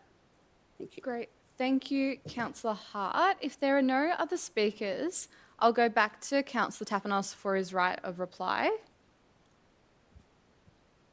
Thank you. Now, thanks, councillors. It's interesting to hear the discussions, and I know that there are different views around the table about the referendum itself. But I just wanted to emphasise that this proposal here is not problematic at all. In fact, we do it all the time. We really do. We review and we reallocate. And that is effectively the purpose of having these reports which talk about the expenditure. It's so we can actually have a look at the progress, review and reallocate. And that's exactly what we're doing. It's very relevant to this report. This report is also about reporting back on the name change. The name change and the statement from the heart and the referendum to come and treaty in the future are all part of our commitments to Wurundjeri Woi-wurrung Council. They are all parts of the same overall strategy of what we want to achieve, and they are linked in that sense. So reallocating, it's not reallocating from one topic to another. It is very much reallocating from a broader commitment area to another area within that broader commitment. And I think it's quite appropriate that we do so. We will continue to have that discussion with the notice of motion moved later today, but a notice of motion cannot allocate significant resources beyond $5,000. So that's why if we are going to put some money into the referendum, into creating conversations in our community about the referendum, we actually do need to vote this amendment up today. Or we can come to it in a subsequent meeting in the future. But I would say that we do it today, we send a loud message, and we allow the community to start having those conversations. We play that role that we're elected to play, and that is a leadership role in our communities. Thanks, Councillor Tapanos. So I have had 2 requests from councillors that we vote on these one by one, and so I will, I guess, listen to those requests. So I'll put the first dot point being that we're noting the update on actions to implement the name change and the associated costs for the next financial year. So I'll say all those in favour of dot point 1. All those against, so dot point 1 is carried. Can I just clarify, was that unanimously? I think it was. Yes, all right. Unanimously, and so then we'll move on to dot point 2, which was the additional bit added by Councillor Tapanos and seconded by Councillor Riley. All those in favour of this one? 1, 2, 3, 4, 5. All those against? 1, 2, 3, 4, 5. And Councillor Davidson, sorry, was that a late hand or an abstention or against? Sorry, we're just a bit delayed. Oh. I'm going to presume... Oh. Sorry, Councillor Davidson? Sorry, that was against. Okay, great. Sorry, you're just a bit frozen. Sorry, it was against. All good. So that one has been lost, but the first part of that was carried unanimously. Now, Can I just have a division on that? Yep. So all those in favour were Councillor Riley, myself, Councillor Pulford, Councillor Carly Hannon and Councillor Tapanos. All those against were Councillor Bolton, Councillor Hart, Councillor Pavlidis, Councillor Conlon, Councillor Yildiz and Councillor Davidson. No. Cool. Yep. That we move the notice of motion, vote on that next, discuss that next. Great. Councillors, is there consent to bring that one up? Cool. So I'll just scroll down to that in my notes. Thanks. Councillor Bolton. So 8.3 is Merri-bek Community Campaign support for Yes to a Voice. Any conflicts of interest on this one?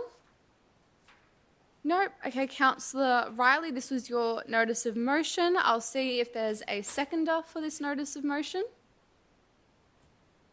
Councillor Pulford's got his hand up. Councillor Riley as the mover.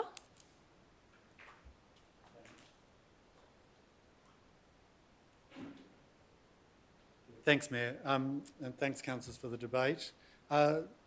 Yes, look, this notice of motion was submitted prior to the other amendment we've just dealt with. That was something that was quite separate. So this is fairly clear in its intention, and I've already spoken very clearly about the damage to Aboriginal and Torres Strait Islanders and Wurundjeri Wurrung peoples, and I think Mark, you just need to speak closer to the sooner we mic. get to getting this campaign rolling and getting the education happening, the better. I'm a bit disappointed that we're going to have to go through some other process to do that, but yep, that's it. I'll leave it at that. Thanks, Councillor Riley. Councillor Pulford is the seconder. Yeah, I'll be brief. Just to say thank you, Councillor Riley, for putting this forward. Later on this year, every Australian who can vote will have to make a yes or no choice. I think given that, and given the kind of topic of the referendum, I think it's really important that the yes vote wins. And I think so efforts that our council can make, our motto being one community proudly diverse, to help support the yes campaign and help get out the yes vote in our community is a positive step. I'll note that while there may be a diversity of views amongst this councillor group about the referendum, and also that there's a diversity of views in the broader community and actually in the Aboriginal community too, the polling suggests that 80% of Aboriginal people support the Yes campaign, and the First Peoples Assembly of Victoria, which is the elected representative voice for Aboriginal people working towards treaty. I actually work for them. They have voted as the representative voice in Victoria to support the Yes campaign as well. So there is a diversity of views, but there's a strong support amongst the Aboriginal community and across our community as Merri-bek more broadly, I would say, for the Yes campaign, and I'll be supportive of council helping to grow that. Thanks, Councillor Pulford. I'll just see Councillor Hart, if you wished. Did you have an amendment? Yes, I have an amendment. Yep. Did you want to move that one? Yep. Sure. Yes. Is your microphone on? Great. So Councillor Hart has got an amendment. We'll see if we'll bring it up onto the screen, and then we'll see if that's acceptable to the mover and the seconder. So we're just bringing up the wording of that amendment. Great. It would be if the if in the last sentence was to be changed. I don't know why there's a question about whether there's a need. Okay, so Councillor Hart, I'll just... Okay, Councillor Riley, let's just hold it there. Councillor Hart, is that the amendment that you wanted to move, or were you amenable to saying perhaps that we seek a report for additional funds, not if there's a need for additional funds? I'm happy to, yeah, I think my if was based, I'm happy enough for that wording. Okay, so if we could... Without an if, I think. but I think it just can't be without an if, because that grammatically is problematic.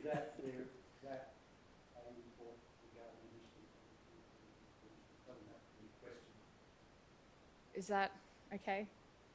That a report for additional funds to implement the resolution of that. What about at the next that a report be presented to the next council meeting for additional funds to implement the resolution? For any additional Thank funds. you. Okay, thanks. Something along those lines. Thanks, Councillor Bolton. So that a report. Yep, they'd be happy with that. Thanks. Yeah, that's if we can. Okay, so that a report. Could you say that unmuted? Sorry. Could you just say that again and not be muted? So you could do, one way of doing it would be that council receive a report at the next council meeting on additional funds with recommendations for additional funds to implement the resolution. For any additional funds required to implement it. Yeah. Okay, we'll just give our governance team a moment to write that one up, and thank you for workshopping that, councillors. May I interrupt for a sec, yes. please? Yes. Can you ensure that they are put up on screen? I can't see what you proposed and what the final recommendation is. Yep, so I think they're just getting that wording right, and then we'll make sure that's up on screen for all of you to see. Yes?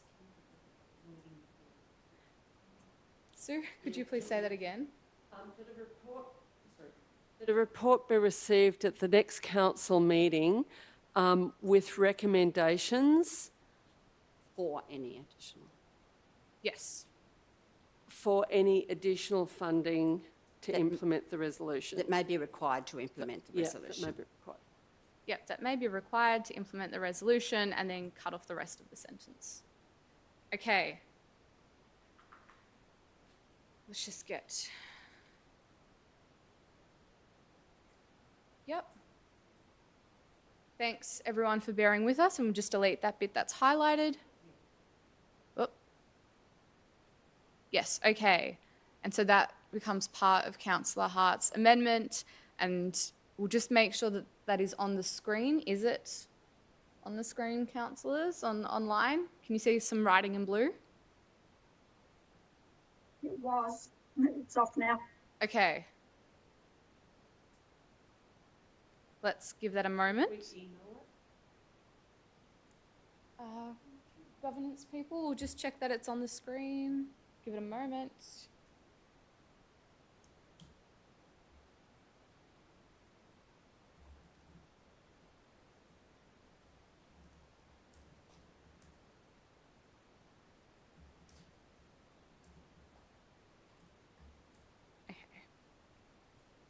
So, councillors, when you can see a blue paragraph, just let me know if you can see that on the screen, if and when.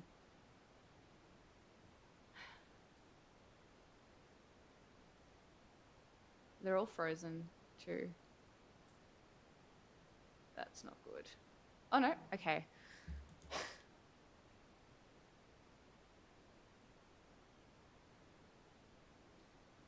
All right, we're just waiting to get that up on the screen. As I said, when you can see it, just please let me know.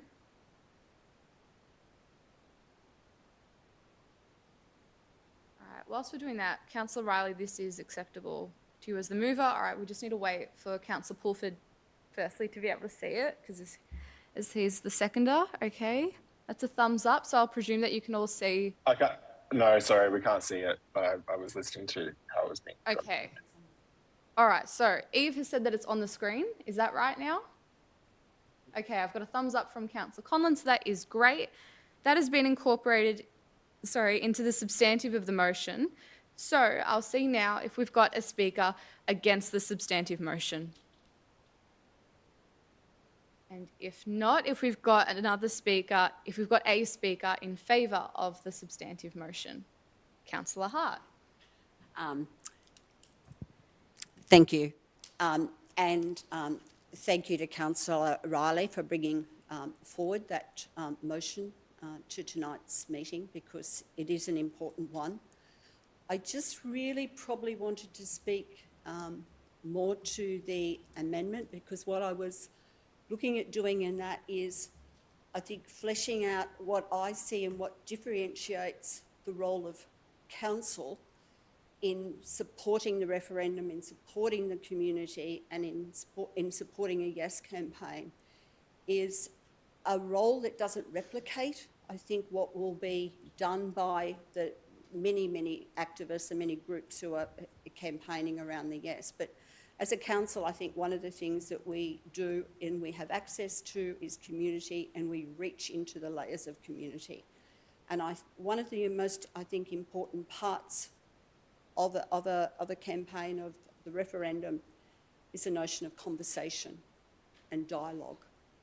And for me, part of our emphasis is what we can really do is not just replicate with, written information, but to be getting out there to have some of that dialogue and part of that discussion. And I remember when I was first elected to council, it was in the context of the name change. I think to me, some of the most important meetings I did were out in community.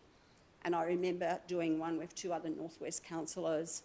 There was a lot of discussion about the name change. We had different views, but the success of that meeting, I think, was the listening and the dialogue.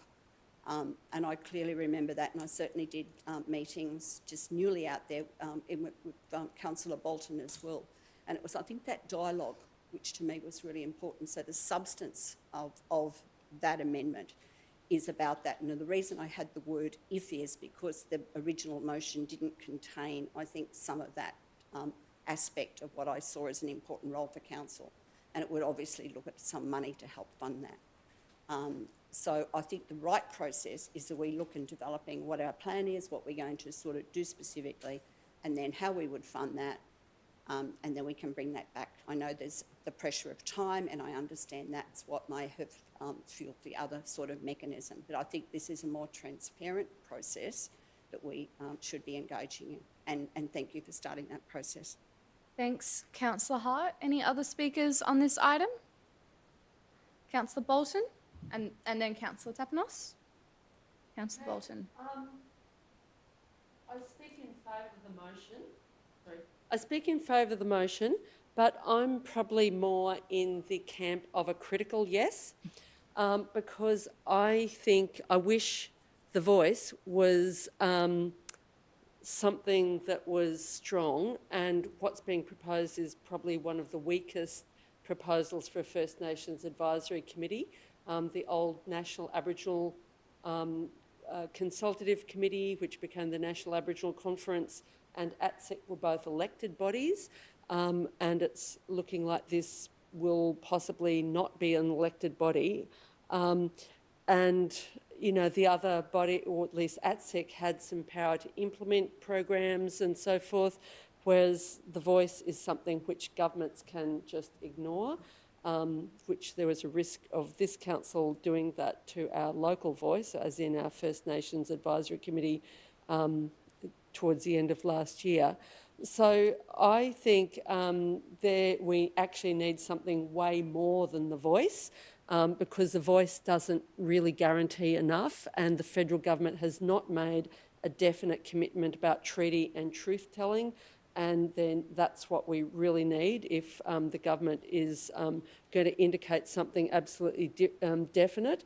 At the moment, the government has just simply indicated that they will count the numbers of Aboriginal people, Aboriginal and Torres Strait Islanders who die in custody, rather than take any action to try and stop deaths in custody.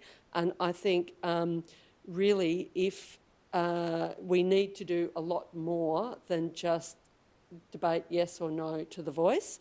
I would really prefer it if the voice was something you could really champion, but I obviously do not support the incredibly racist no campaign, and I think it would be problematic if the no vote gets up in the referendum at the end of this year. I think in terms of the funding that's been proposed, the amendment that Councillor Hart proposed that's been absorbed into the motion, I think there's no big problem with a discussion about funding coming to the next council meeting. It's August, the referendum's not till October or November, so there's plenty of time. But I think what will win this referendum, or for a yes vote anyway, will be what happens at the grassroots, not just what happens by institutions. I think it's what happens at the grassroots which will have the most impact. I do feel there is a need for really proper discussion, and I noticed at the NAIDOC March there wasn't really discussion about the voice, and I think that is because there are different views within the First Nations community. So I think we definitely need the respectful discussions, and I hope the government decides to take stronger action, but they're probably only going to do that if people do more to support First Nations rights in this next period and not just be limited to a yes or no position on the voice. Thanks, Councillor Bolton. Now, I did see Councillor Tapanos with his hand up. Yes, thank you. I'll try to be brief since we've had a lot of debate already. But just to say, I'm really pleased that there is the additional dot point about having a report so we can allocate the resources required to have those conversations at the next month. I'm a little bit disappointed we couldn't do it straight away here today in the previous amendment, but I'm happy to wait a month. The referendum is probably only 3 months away, as we've heard, so it is a month lost, but nonetheless, it would be better than not have it considered again. I do think that as a council, we are elected to lead discussions, to lead debates, and I hope that we can unitedly, with one voice, hopefully, at the next meeting, put some resources behind that leadership. For those that have different views, I think you just need to remember that this council has committed to the voice to Parliament. It's in our statement of commitment, which is written down and signed. So any councillor can request a copy of that statement of commitment and read it if they wish. It is our commitment to our traditional owners, the Wurundjeri Woi-wurrung people, and they are the voice to council, and we listened to them 2 years ago and we signed that commitment to them, and we are acting upon that commitment just like we did in the previous years. Now, I know that people always find little things to be critical about, and I remember the 99 Republican referendum, and it was very similar then. There were many people saying, I'm a Republican, but I'm voting no. Here we are 20 years later, and we've seen the results, that the inaction that those type of attitudes had then, and unfortunately we're seeing some of it again now. But I hope that we need to educate more people, we need to inform more people so they can make an informed decision both here in the chamber next month and also in the referendum in the months to come. Thanks, councillors. Thanks, Councillor Tapanos. I'll see if there are any final speakers on this. Councillor Conlon? Sorry. Yep. Can you hear me? Yes. Okay. Yes, I'm also a critical yes supporter of the Voice to Parliament. So my critique is grounded in the grassroots First Nations justice movement, which has a long-standing scepticism about the effectiveness of another advisory body to deliver First Nations justice and sovereignty. The Voice is by design to have no formal decision-making power over the Parliament. It's explicitly an advisory body which the government may choose to listen to or not. This contrasts with a treaty or parliamentary quotas which set aside seats in Parliament for First Nations representatives, or on the question of land back to Indigenous peoples. These measures of what real power for First Nations people look like. Many First Nations activists have raised questions about what another advisory body will actually achieve. Will the Voice be able to stop fracking on sacred Indigenous land? Will the Voice be able to force the government to implement the recommendations of the 91 Royal Commission to end deaths in custody? Of course it won't. The PM even made the Freudian slip publicly that the Voice was designed to change very little. My criticism is that the Voice is deliberately designed to suck the political momentum out of the more meaningful structural reforms we need to end ongoing colonial violence inflicted upon First Nations people across this country and to deliver actual justice and reparations. Having said that, I do think we do need to support the Voice as a council, given that a no outcome would vindicate the racists. But I'm under no illusion that a Voice is going to deliver any meaningful structural power to First Nations people. It's designed not to do that. On the question of council's role in all of this, I think there is significant ongoing division amongst First Nations communities about the voice, including amongst our very own First Nations Advisory Committee. My understanding is that at a recent committee meeting, the committee was split on the question of a voice to Parliament. And I think that's a pretty significant problem, which I don't think the council can just ignore. We need to take we need to take that very seriously. For these reasons, I'm not comfortable with council spending large sums of public money loudly campaigning for a yes outcome, where there is still such ongoing division amongst affected communities. Publicly campaigning in the context of this division is not what listening looks like to me, as per our statement of commitment. So, in short, I'm happy to support the voice at a high level, given the risks of a no outcome. But I'm also very cognizant of the fact that I don't think a voice to Parliament is going to give First Nations actual power or rectify the injustices of colonisation. Thanks, Councillor Conlon. So I'll see if there are any final speakers on that one. And as there were technically no speakers against, we'll just, if there's no other speakers, we might put that one to the vote then. All those in favour of this motion? All those against this motion? All right, so I'm going to call for a division on that one. So all those in favour were Councillor Riley, myself, Councillor Bolton, Councillor Hart, Councillor Tapanos, Councillor Conlon, Councillor Pulford and Councillor Carly Hannon. And I've raced through those names, and all those against were Councillor Yildiz and Councillor Pavlidis. And I'll just note that Councillor Davidson, her internet's kept on dropping out and she's not feeling too well, so she's an apology for the rest of the evening. So that has quite clearly been carried. So we'll move back on up to item 7.5. Give me a second. So can I have a division on that as well? I just did that. Councillor Tapanos. Yes. Okay, thanks. That is done. So back to 7.5, which is the financial management report for the period ended 31st of May 2023. Are there any conflicts on this? No? All right. Do I have a mover? Councillor Riley to move. Anyone to second? Councillor Bolton to second. Councillor Riley, anything to add on this? Just to thank the officers for the work on this. It's keeping the finances in good shape. Thanks. Thanks, Councillor Riley. Councillor Bolton as a seconder. Nothing to add. Thanks, Councillor Bolton. Any speakers on this at all? Any speakers against? Sorry. Any others in favour? All right, we'll put that one to the vote then. All those in favour? All those against? That is carried unanimously. 7.6 is Contract 551T, Provision of Management of the Brunswick Mechanics Institute, Final Extension. Sorry, any conflicts of interest to disclose? No? All right. Do I have a motion? Councillor Conlon's got his hand up. Now, we'll just confirm what it is that you're moving, and then we'll see if you've got a seconder for that. Okay, so Councillor Conlon?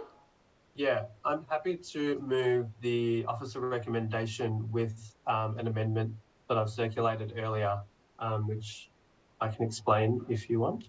Yep, we'll just get that. Yep, so we'll just get that one up on the screen, and so that says that council 6 months prior to the expiry of the above contract extension receives a report which considers the provision of the service in-house. Okay, so you've got a seconder for that in Councillor Bolton. So Councillor Conlon, you've got 3 minutes. Yeah, so basically my amendment is seeking to, I should explain. So this report is about giving extending the contract to New Wave, which is a contractor which is currently running the Brunswick Mechanics Institute in Brunswick, obviously.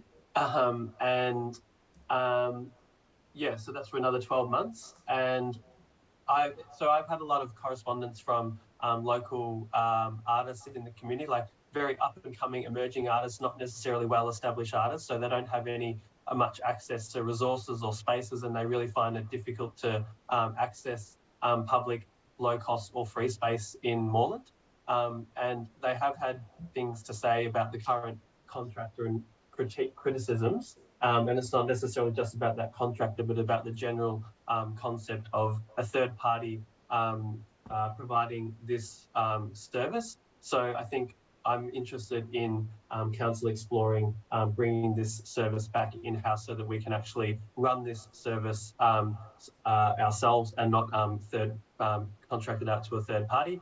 I think this is in the broader spirit of deprivatisation, which I know a lot of councillors are interested in, and trying to have more services run in-house. And often we actually find that that can be a lot cheaper. I know that the initial advice at the moment is that it's not going to be cheaper, but when there isn't a profit motive involved, it often is cheaper for council to fund these things ourselves. We can often find ways of doing it cheaply at low cost, and that has the benefit of being able to provide local artists with cheap or free space, which is what we really need more of in Merri-bek. Thanks, Councillor Conlon. I don't agree with the sentiment of what you're raising, but I just want to clarify. Perhaps, Eamon, could you just clarify some of just a question about the cost? Or I know it's only about considering it down the line, but just what is the potential cost difference? I think I may have misread that somewhere. Thanks. Get your microphone working. Thank you, Mayor, through you. So at present, the cost to contract the management of Brunswick Mechanics Institute is $60,000 a year, which is paid to Next Wave to run. So it's $120,000 for the next 2 years. For us to take this service in-house, and we'd need to do a lot more work to understand the costing, but approximately anywhere between $180,000 to $300,000 to resource that in terms of staffing would be the key cost. Okay, thanks. Yes, all right, thanks for that. That's subject to future report. Sorry, thanks for clarifying that. I was just a bit confused. Sorry, so back to the seconder, Councillor Bolton. Thanks. Thanks. I was on the council when this was contracted out, and I remember there was a community theatre that used to use the Mechanics Institute. In my memory, now I don't know a lot about Next Wave. In fact, I don't really see much about Next Wave, which I think indicates that there's not isn't a really close relationship between Next Wave and the community. But I do remember that the Mechanics Institute was much easier for the community to access, to hire spaces, etc., when it was controlled, the space was managed by the council. And I think the community lost access to the Mechanics Institute after it became Next Wave, with Next Wave like exclusively using the Mechanics Institute. And the Mechanics Institute is an iconic building in Merri-bek, and it is a council building. And if the community doesn't have access to it, then I wonder about that council resource. Now, maybe I might not fully know what Next Wave does. Maybe they might do more community events and things that I'm aware of, but I just never hear about Next Wave really engaging with the community, and certainly the community doesn't have access to even just being able to hire the space. So I definitely do support council having a discussion about council prior to a contract expiring, council actually having a discussion about taking over the operation of the facility rather than contracting it out to a third party. Now, this motion doesn't preempt the outcome of that discussion, but it's certainly, I support us actually having that discussion and discussing the pros and cons. So this motion doesn't tie us to anything, it just commits us to actually having a discussion and weighing up the pros and cons about council running the facility or contracting it out as it is now.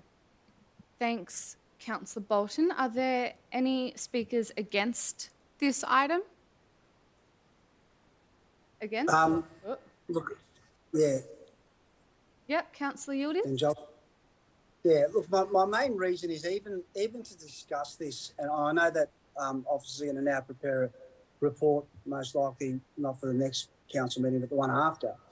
But I mean, what the director just said, what Eamon just said then about the difference between being 180,000 and 60,000, it's not double, it's double and more. I'm going to be voting against this because I think the cost long term, and I think a contract, if you're looking at minimum 5 years, I mean, it's great, you know, I understand to ensure that I'd love for our own staff to be managing all our facilities, but sometimes you just can't because of costs. And I'll be voting against this, not because I don't want to support our staff, but purely on the notion that it's going to cost a lot of money.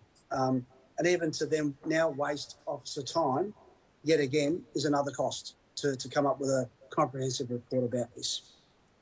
Thanks, Councillor Yildiz. I'll see if there are any speakers in favour of this item. Can I point a clarification? Yes, unmute yourself. Sorry, point of clarification. At the moment, are we just debating the amendment or the whole? No, the whole thing. The whole thing. Because that's what was moved. So we're just debating dot points 1 and 2 as part of the substantive. It's combined. Yeah. All right. So I'll see if there are any speakers in favour. Councillor Tapanos? I'm against. Oh, all right. Well, I just said in favour. So Councillor Hart?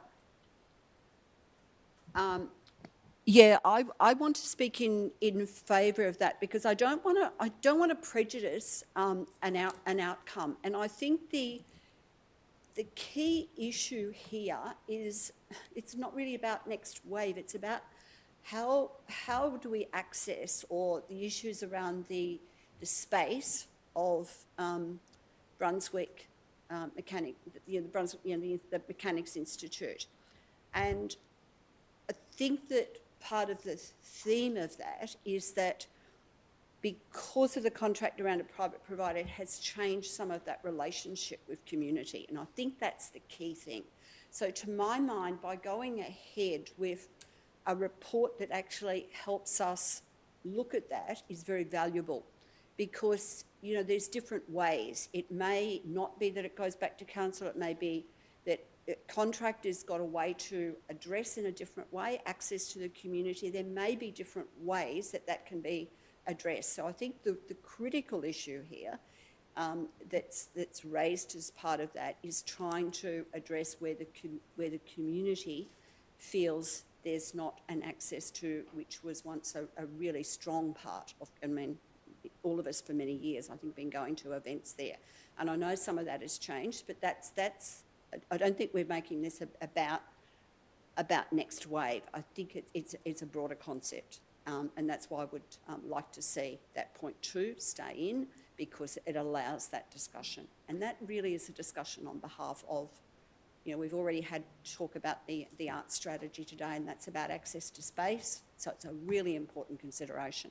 But I certainly wouldn't want to prejudice what the outcome is. Thanks, Councillor Hart. So we've got Councillor Tapanos as the speaker against. After that, we might go back to Councillor Conlon for his right of reply if nobody else wishes to speak. So, Councillor Tapanos?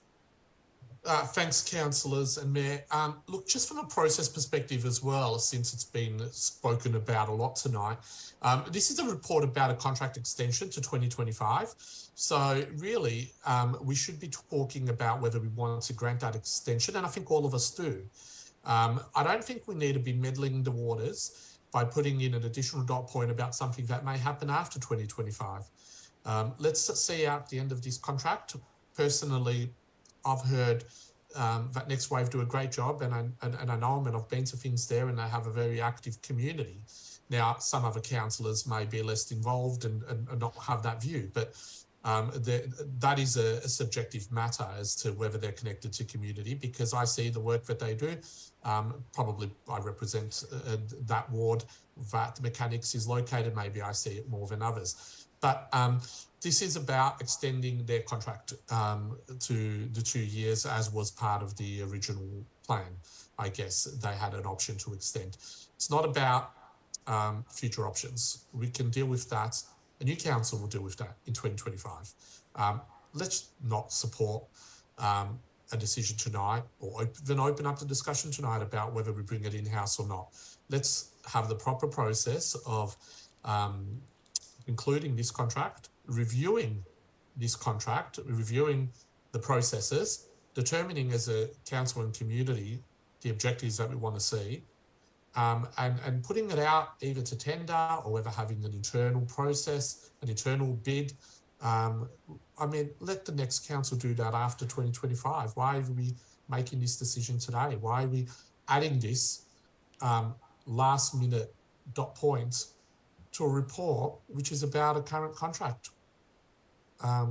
So I just think from a process perspective, let this council deal with the future in the future. The decision before us is to grant the contract extension, the last contract extension for Next Wave. Let's just do that and move on.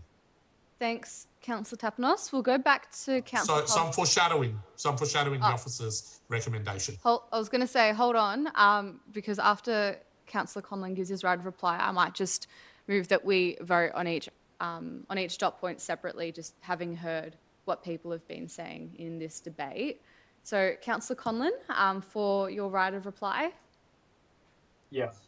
So the whole purpose of this motion is to improve the process. So we've received this report at the very end of the contract. So what I'm proposing here is that 6 months prior to the end of the next contract, which I'm proposing that we endorse, so 6 months before the end of that contract, the council has time to consider the broader question of how we run our vital services, like the provision of space to local artists. Councillor Tapanos's approach is to ignore the issue until the end of the next contract and hope that the issue is kind of resolved. But I'm saying let's have a lot of time and thought, give officers plenty of time to come up with a report, plenty of time for councils to think of to consider the issue before we issue the next contract. So it's really driven by process in order to think about the broader question of privatisation, which is about whether we want to provide these kinds of services in-house or not. And I think that it's been raised that yes, it can be cheaper to run these services through a third party, but that's the argument for all privatisation. It would be cheaper for council to outsource all of its services and operations to third parties, but that's not the point of council. Council's here to serve the public interest, and I think in this case I'm not convinced that the current contractor is necessarily serving the public interest. So I'm interested in receiving a report so that council can consider a public provision of this service so that we can deliver the best outcomes to local artists and really foster new and emerging artists to have the free space and low cost space that they really, really need. Thanks, Councillor Conlon. So we'll put that one to the vote then in terms of dot point 1, which is being approving the final extension to the contract for the next 2 years. So all those in favour of that first part? All those against? So that one is unanimous. And then we'll put the second part of that to the vote, which was about getting the report for considering it being in-house. So all those in favour? 1, 2, 3, 4, 5, 6. All those against? 1, 2, 3. And Councillor Pavlidis, is that an abstention? Okay, and that is an abstention. All right, so that has been carried. Next up, we're up to item 7.7, and that is Contract Award RFT-2023-378 Hoskin Reserve Soccer Pitch and Reserve Revitalisation. Does any councillor have a conflict of interest? Councillor Pulford, I saw your hand up. Is that a conflict or you want to move it? All right, to move. Okay, so Councillor Pulford, you wish to move the officer recommendation? Yeah, that's right. Great, I'll see if you've got a seconder for that. Okay, Councillor Tapanos to second. Councillor Pulford. Thank you. So this is just to award the contract to deliver a significant amount of the works agreed to under the Hoskin Reserve Master Plan. I wanted to speak to this just because it's in my ward and there's some notes in this, the way that we advertise the tender and the way this contract's being awarded that I think the community might be interested in, and just wanted to flag it for people. Essentially, we advertised a big tender, which involved a lot of the sport rec works, as well as some of the civil works like the car park and the active recreation zone. We heard through the tendering process that given the way the construction industry is at the moment, they are a bit of different skill sets for the kind of sport and rec infrastructure and the civil works. And so the successful, the tender that the contract this resolution seeks to award, will cover only the sports and rec part of that work, and the civil works like the car park, the active recreation zone, they're going to be the subject of a future tender. So just wanted to explain that the report says that all of the works in Hoskin Reserve, are scheduled for completion, and it's just a kind of sequencing thing, a process thing, based on where the construction industry is at, which different contractors have different skills. So I'm not concerned about this, and I hope that we award this so that we can continue to progress the works in Hoskin Reserve for everyone. Thanks, Councillor Pulford. Councillor Tapanos is the seconder. Thanks, Mayor and councillors. Look, it's been a drawn-out process, and a lot of work has gone into bringing it to this point here where we are finally awarding a contract. I wish we could have done this back in 2021, but here we are now. I think it's an exciting time for the club and for the community and for all of those people that are going to use these facilities into the future. So really pleased that we're making that decision today, which is not the last decision, because there's one more tender to come into the future. But within the next year, we will see construction, and hopefully within a year and a half or so, we would see these brand new facilities, which would really be welcomed by our entire community. That's the sporting community and the players, but also residents, because there's something in these master plans for everyone. Thanks, Councillor Tapanos. Any speakers against this motion? Any other speakers on this motion?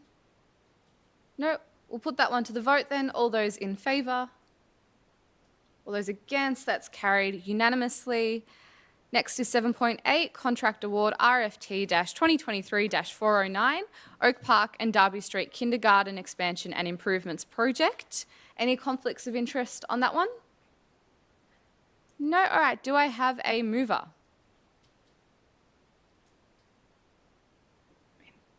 Do I have a mover for that, please? Thanks, Councillor Carly Hannon to move, Councillor Pulford to second. Councillor Carly Hannon, anything as the mover? No. Councillor Pulford as the seconder? No. Great. Any other speakers on this? If not, then we'll put that one to the vote. All those in favour? All those against? That is carried unanimously. 7.9 is Contract Award C2602/0336, Northern Councils Alliance Road Maintenance and Associated Services. Any conflicts of interest on this one? Nope. Do I have a mover of a motion? Councillor Hart to move. Anyone to second? Councillor Pulford to second. Councillor Hart? Great. Councillor Pulford? No? All right. Any other speakers in debate on this? No? All those in favour? Okay. All those against? That is carried unanimously. Next is 7.10, Outcomes of Trial Register for Developer Meetings. Any conflicts of interest on this one? No? All right. Now, I believe an alternative's been circulated. I've got Councillor Riley with his hand up to move it and Councillor Hart to second it. Councillor Riley, could we just make sure, just check what your motion is? Yes, I just want to do that. There's been a slight amendment to my and Councillor Hart's changes to 4, 5 and 6. So just wanted to check with the CEO or one of the directors, if I can, through you, Mayor, whether, how long would it, because the other alternative is that we do this after developing a policy, so after we do 0.5. So I'm just wondering, just roughly, what sort of timeline would that involve? So could we just actually get something on the screen so that we understand what you're talking about? Oh, well, so there's been a lot of amendments moving around. I'll just read it. It extends the trial period for the public registry of meetings of councillors and developers, and resolves to convert from an opt-in to compulsory after developing, that's the wording I'm looking clarity for, a policy for councillors' meetings with developers and lobbyists, and pending any recommendations as an outcome of IBAC's Operation Sandon, receive a further report to consider recommendations and formalising registers. So the only change to that is that our 3 has changed. All right. Yeah, that's all right. We're working on getting that on the screen. It's simply our amendments, Monica, with after developing in front of 0.5. So I'm just wondering roughly how long does it take? Like, can we just get an indication? I'm not asking for a hard and fast answer, but how many months or years would it take for us to develop policy? Because I'm just wondering how long it's going to push this off. If I adopted Councillor Tapanos's version. Okay, so that question about after developing the other policy, how long does that after the developing process, like how long does that actually mean? I think that's the question. So, Joseph, are you able to answer that? Through you, Mayor. Councillor Riley, the development of a policy could be prepared reasonably expeditiously. It would likely be a policy that would have to be reviewed upon the publishing of the IBAC Operation Sandon report. So it may be an interim policy that provides some level of guidance around the application of this register in the context of it being a mandatory disclosure register. Thanks, Joseph. And Kathy, as the CEO, just some further clarity.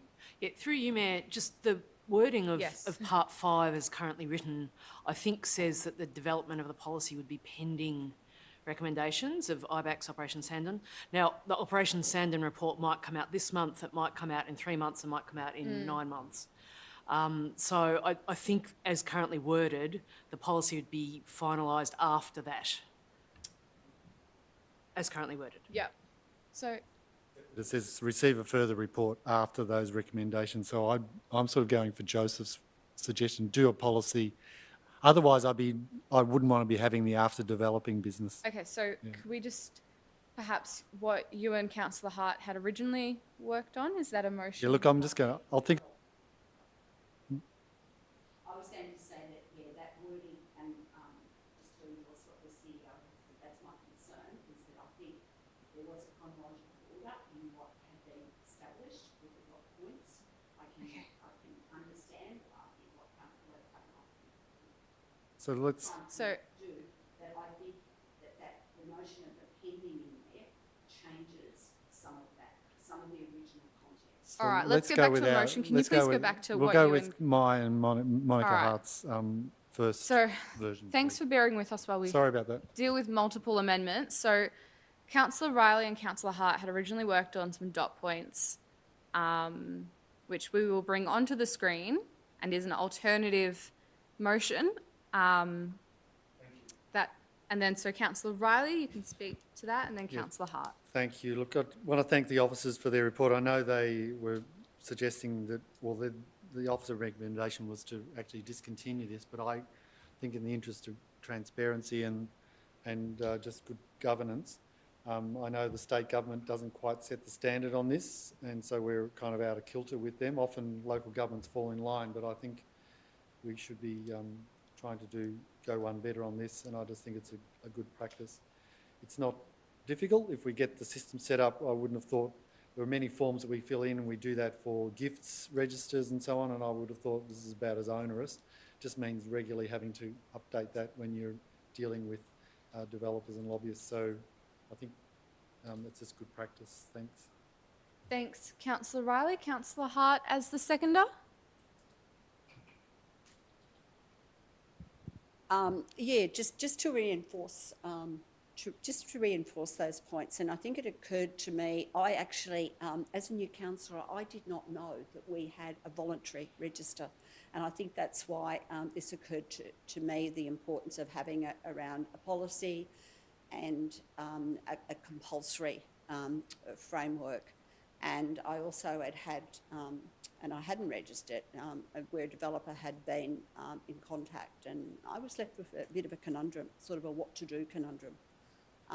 So that's what resonated me in thinking of the importance of actually having a formalised policy and a compulsory registration of any contacts around, but obviously the need to provide definitions about lobbyists, the need to provide definitions as part of that before there's any move to make it compulsory. And obviously having an eye to what's happening with the IBAC decision. So I think it's a good move. It's not what the officers were initially recommending. I think it goes above the minimum, and I think that's a good standard to aspire to. Thanks, Councillor Hart. Are there any speakers against this motion?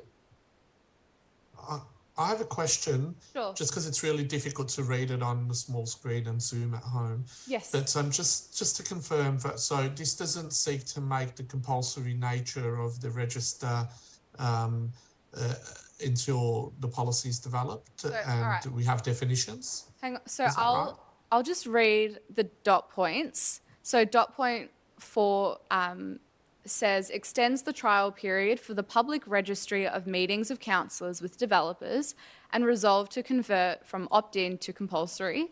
Dot point 5 develops a policy for councillor meetings with developers and lobbyists. Dot point 6 pending any recommendations as an outcome of IBAC's Operation Sandon receives a further report to consider recommendations and formalising a register. So that's what it is now. So it just seems contradictory that it will be formalised at the end, but yeah, when does it come into effect? The compulsory nature is the question. Once it is, if council approves this, it would come into effect and operate, I guess, in the same sort of notification way as it does now. However, we would receive a later policy guideline for meetings with developers and lobbyists, which is currently different to the register of meetings with developers that we currently have. So it's continuing what we've got now, but making it a compulsory thing, and then I guess getting that scaffolding to develop a more comprehensive policy about particular kinds of meetings with particular organisations or people, and then getting a further report depending upon what IBAC comes back with. Now, okay, I've got Councillor Bolton with her hand up. I've just got a question, really, because just looking at this, the order of things, point 4 comes before point 5. Yeah. But point 5 deals with the policy. So developing a policy which would develop, definitions of what is a developer, given that they're big scale developers and then they're Councillor Bolton, would you like to suggest that we flip those around? What I'm wondering is that bit about opt-in to compulsory, you would think that would come after the policy. Okay, so that's my point.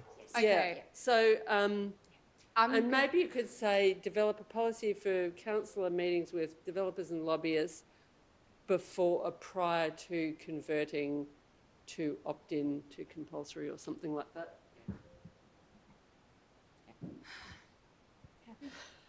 No. Through you, Mayor, can I just suggest some words then? Thanks. So part 4 then would read, extends the trial period for the public registry of meetings of councillors with developers on an opt-in basis.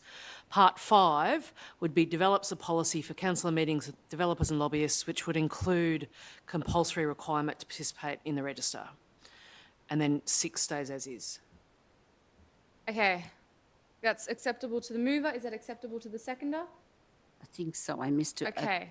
I need it in writing, but that's all right. We'll get it up on the screen. I take the point. I take Councillor Tapanos's point that the compulsory comes after you've developed the policy. Yes. Okay. So Absolutely. we're just working on the wording for those of you online, so we can make sure that we can get the screen updated. So, Kathy, can you please repeat that for our governance people? So part 4 would be extends the trial period for the public registry of meetings of councillors with developers. Full stop. To continue on an opt-in basis.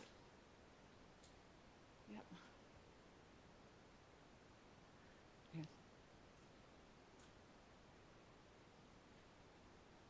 And then part 5 would be develops a policy for councillor meetings with developers and lobbyists, which would include provision for compulsory participation by councillors in the register.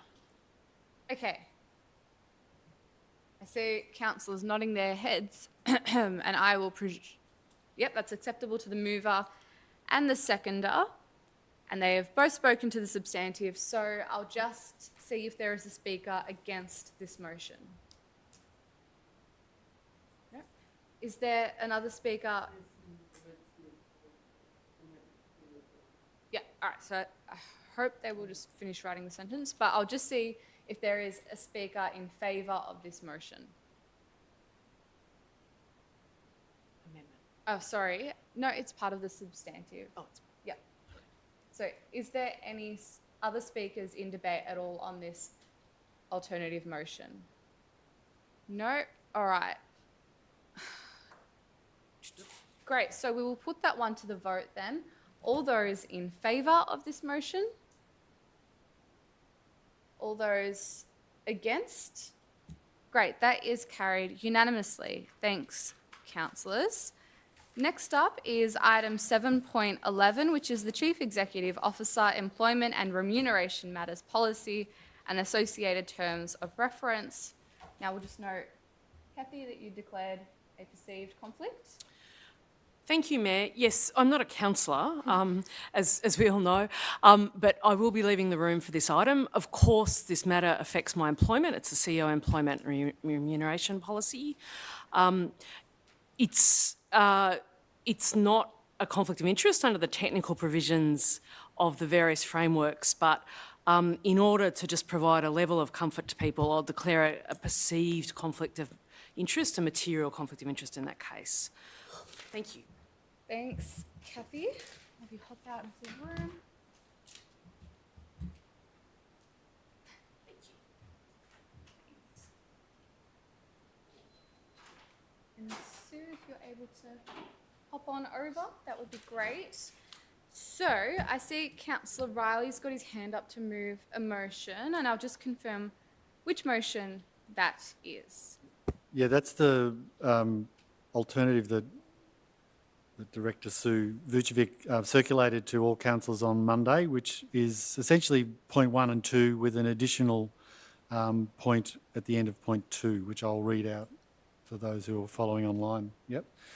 So it's as read, but then number 2 would be adopts the reviewed CEO Employment and Remuneration Matters Advisory Committee terms of reference at attachment 2, comma, and then we add with an amendment to the wording of section 10 titled in brackets, inverted commas rather, any other relevant information, closed inverted commas, which is to be written as follows. Committee activities and council decisions relating to the employment matters for the CEO will be guided by the CEO Employment and Remuneration Matters Policy. At all times, all information and decisions relating to the employment matters for the CEO are to be treated with strictest confidentiality. Thanks. Great, thanks, Councillor Riley. Is there a seconder for this motion? Councillor Pulford to second, Councillor Riley as the mover. Yeah, thank you. Excuse me, Mayor. That's this is a report that's following up some provisions in the Local Government Act that we needed to incorporate, and we were just seeking to review this at that time after we've just as good governance practice. So we're wanting to get that wording right and to make some other changes in there. So I just think this is something that to commend to councillors as good practice, really. Thanks. Thanks, Councillor Riley. Councillor Pulford as a seconder. You are shaking your head, so you'll reserve your right. So, are there any speakers against this motion? Councillor Conlon? Yeah, I'll speak against it. Basically, I'm really annoyed at where we are with this one. I've been working really hard behind the scenes to get more transparency around the CEO's pay in terms of publishing the salary more clearly and the process by which council makes decisions around this issue. So the CEO and senior execs more broadly are extremely well-paid public servants. They have salaries that put them in an elite salary bracket. So the way in which the current process works at the moment is that councillors have these secret meetings where councillors, executives and consultants debate the significant issue of CEO pay without any public scrutiny. I get that there are sensitivities around publicly airing the CEO's performance review, which I'm not proposing that we do. But I do not accept the status quo where there is absolutely no public accountability around how and which councillors decide to issue significant pay rises to our most highly paid senior executive. Merri-bek Council workers recently went on strike a year or two ago, the big strike that we had about the bins. Well, that was one of the actions, where those workers were seeking a meagre, I think it was a 2% pay rise in the end. And that process was subject to a significant public scrutiny, obviously a big public campaign and debate, lots of public awareness about what was going on. But shortly after that whole industrial dispute where we talked about the workers getting this meagre pay rise, shortly after that dispute, council voted in secret about the CEO's pay. No one knows what happened at that meeting other than the councillors and the senior executives who were present. So due to our secrecy rules, the public was not able to know if council issued its CEO a pay rise in the context of a workers' dispute. That is extremely problematic. The public absolutely has a right to know how much its CEO is paid. Unfortunately, I've received advice from our officers that it's not possible to publish our CEO's pay, not even the broad salary range, nor the percentage increase that council issues. I'm annoyed, I feel very hamstrung, but I'll be continuing to explore how we can get more transparency on this important issue. Thanks, Councillor Conlon. Are there any speakers in favour of this report?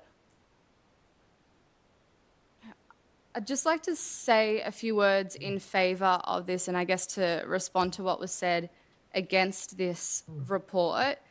In terms of firstly, public accountability measures for CEOs and directors at all councils. We have our council plan, we have our yearly updates, we've got the financial report where we literally had a financial management report earlier in this item.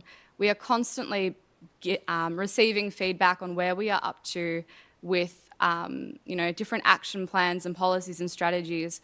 And one would think as the, I suppose, head or leaders of an organisation that is inherently tied to what they are doing in their job and their performance. So I just wanted to, I guess, address that. On the strikes that did occur a little while ago, the percentages that were quoted just then are actually not quite accurate, and the pay increases were above the rate cap, which is above the 2%. So just thought I'd clarify on that one. And to get to, I guess, the crux of the issue here, I don't doubt that there is a broader conversation that needs to be had across the sector in local government about how much people are earning and all of that broader conversation. But that is something to be raised in our advocacy efforts as a council and with our colleagues at different councils. It's, I suppose, not for us to have to express annoyance or anger at the fact that we've got the Fair Work Act, which applies to the situation here because councillors are employers, the CEO is an employee, and we've got numerous provisions in the Fair Work Act that guide what we do as employers. And just to be really, really clear, so councils, we're set up by state level legislation. We operate under the Local Government Act, which is a Victorian piece of legislation. The Fair Work Act is a Commonwealth piece of legislation. And were we as councillors to move to do something that is contrary to the Fair Work Act, which relates to those things around, salary and publishing I guess, the specifics of what is discussed in performance review meetings and minutes and all of that, were we to do that, it is likely and it looks like that would breach numerous sections in the Fair Work Act. And, Section 109 of the Constitution says that if there is a difference or an inconsistency between federal and state and what we do at the different levels of government, the federal legislation prevails to the extent of the inconsistency. So it's quite clear to me that as employers, we have an obligation to act in accordance with federal legislation, and that is something that I think that this motion before us is doing. It's a collaborative process that we've spent a lot of time at committee meetings with various levels of attendance, but that's my time. So anyway, thanks councillors. I'll see if there's any speakers against this motion. Councillor Bolton. Yes, I share similar sentiments to what were raised by Councillor Conlon. And in fact, 3 councils, I believe, I haven't checked this myself, but I believe 3 councils, City of Melbourne, Hume and Maribyrnong, do publish CEO's salary. Now, if I'm incorrect in that, people should... Different situation though, because that was first done under the old system before the pay secrecy provisions came in place, and now there's, you would presume, the consent of the CEO, whereas that does not apply here. Okay, well, yeah, okay, thanks for clarifying that. I mean, I don't think secrecy of pay is a good thing for low-paid workers or for high-paid CEOs. For low-paid workers, it means that bosses can get away with paying different amounts to different workers who are doing the same job without those workers being aware. But also, I think there is community interest for whether it's private corporations or government departments, like the chief of Robodebt, or politicians and CEOs. I think there is a lot of interest in the amounts that high-paid functionaries and so forth and politicians are paid, and especially when we're in the middle of a cost of living crisis. I think that's really rotten thing that the laws are structured this way. It is interesting that media often seems to be able to find out how much CEOs get paid, but meanwhile there's no transparent way that the public can find out without, some sort of media scoop of some kind. And I think that is problematic that, it's not these amounts that CEOs are paid are not open and transparent. So, I'll vote against this just on the basis. I know there were attempts to try and amend this to publish the CEO's pay. I'll vote against this, really just because that hasn't been allowed as part of the process, or that's the advice that councillors have received. Thanks, Councillor Bolton. Any other speakers in favour of this motion? Councillor Tapanos? Thanks, Mayor and councillors. Look, I must say I'm a bit concerned about the nature of the debates. And again, I would just remind councillors that what we're actually doing here is adopting a policy and a terms of reference.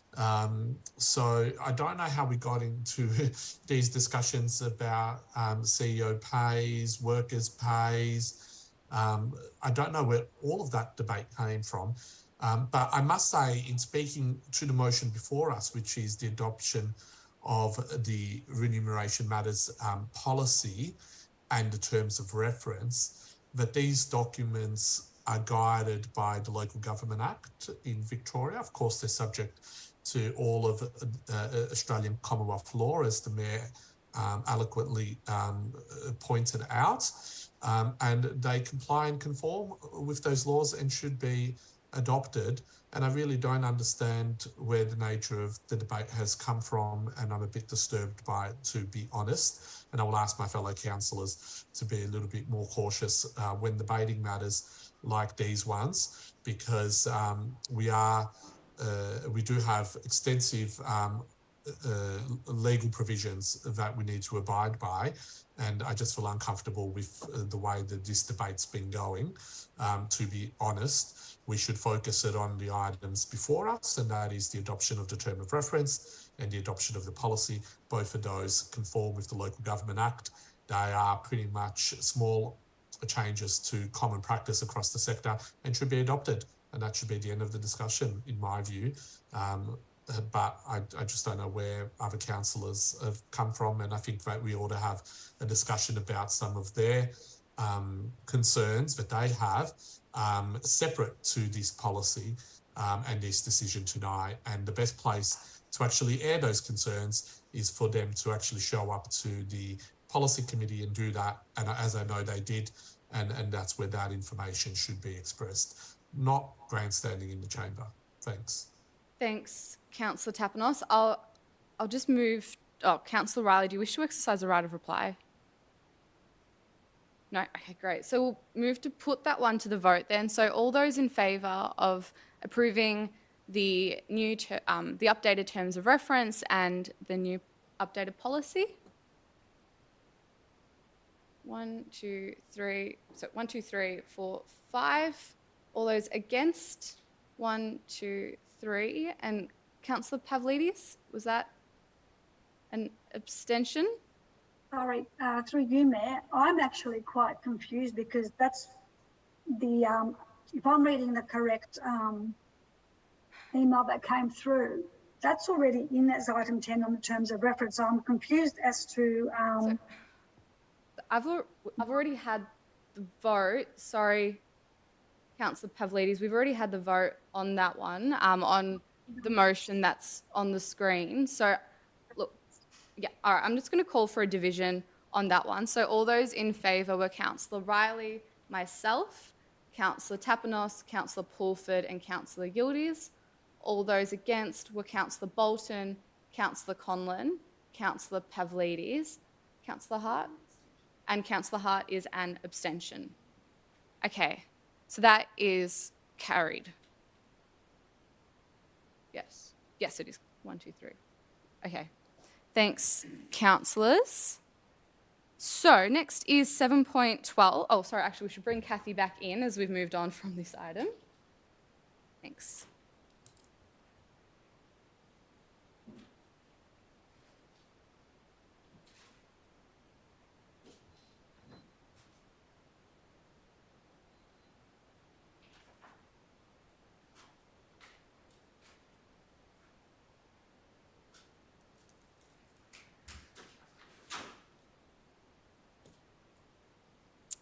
All right, so we'll just bring Kathy back in and then we'll go to 7.12.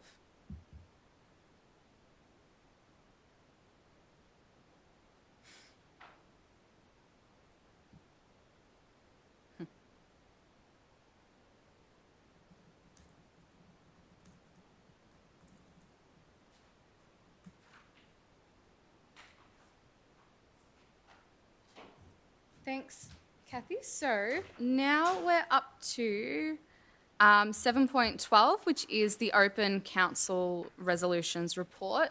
Are there any conflicts of interest on this one? Nope. Any councillor who wishes to move this? Councillor Riley to move. Anyone to second? Councillor Tapanos to second. Councillor Riley. Thanks, Mayor.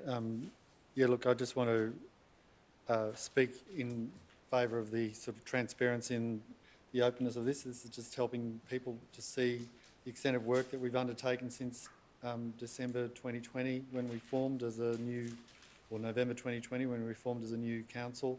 And we've had 526 resolutions up until the middle of this year.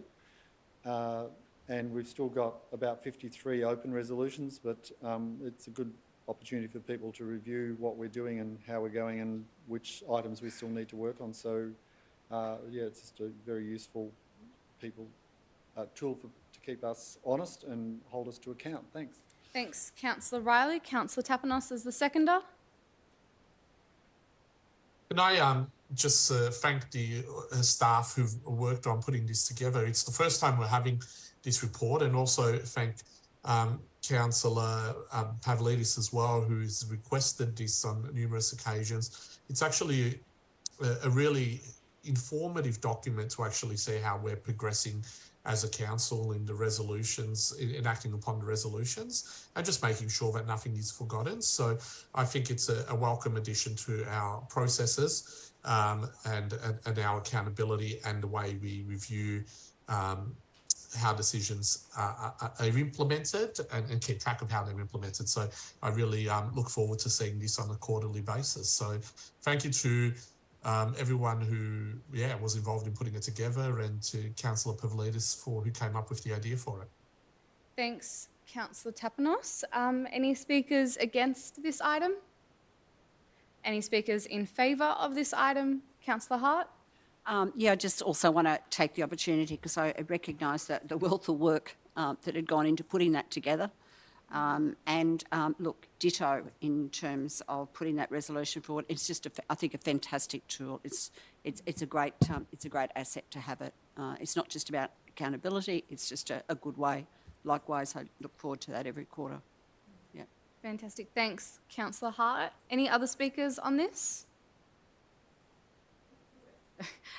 Agreed. All right, so we'll put that one to the vote then. All those in favour? All those against? That is carried unanimously. So 7.13 is the Governance Report, July 2023, Cyclical Report. Any conflicts of interest to disclose?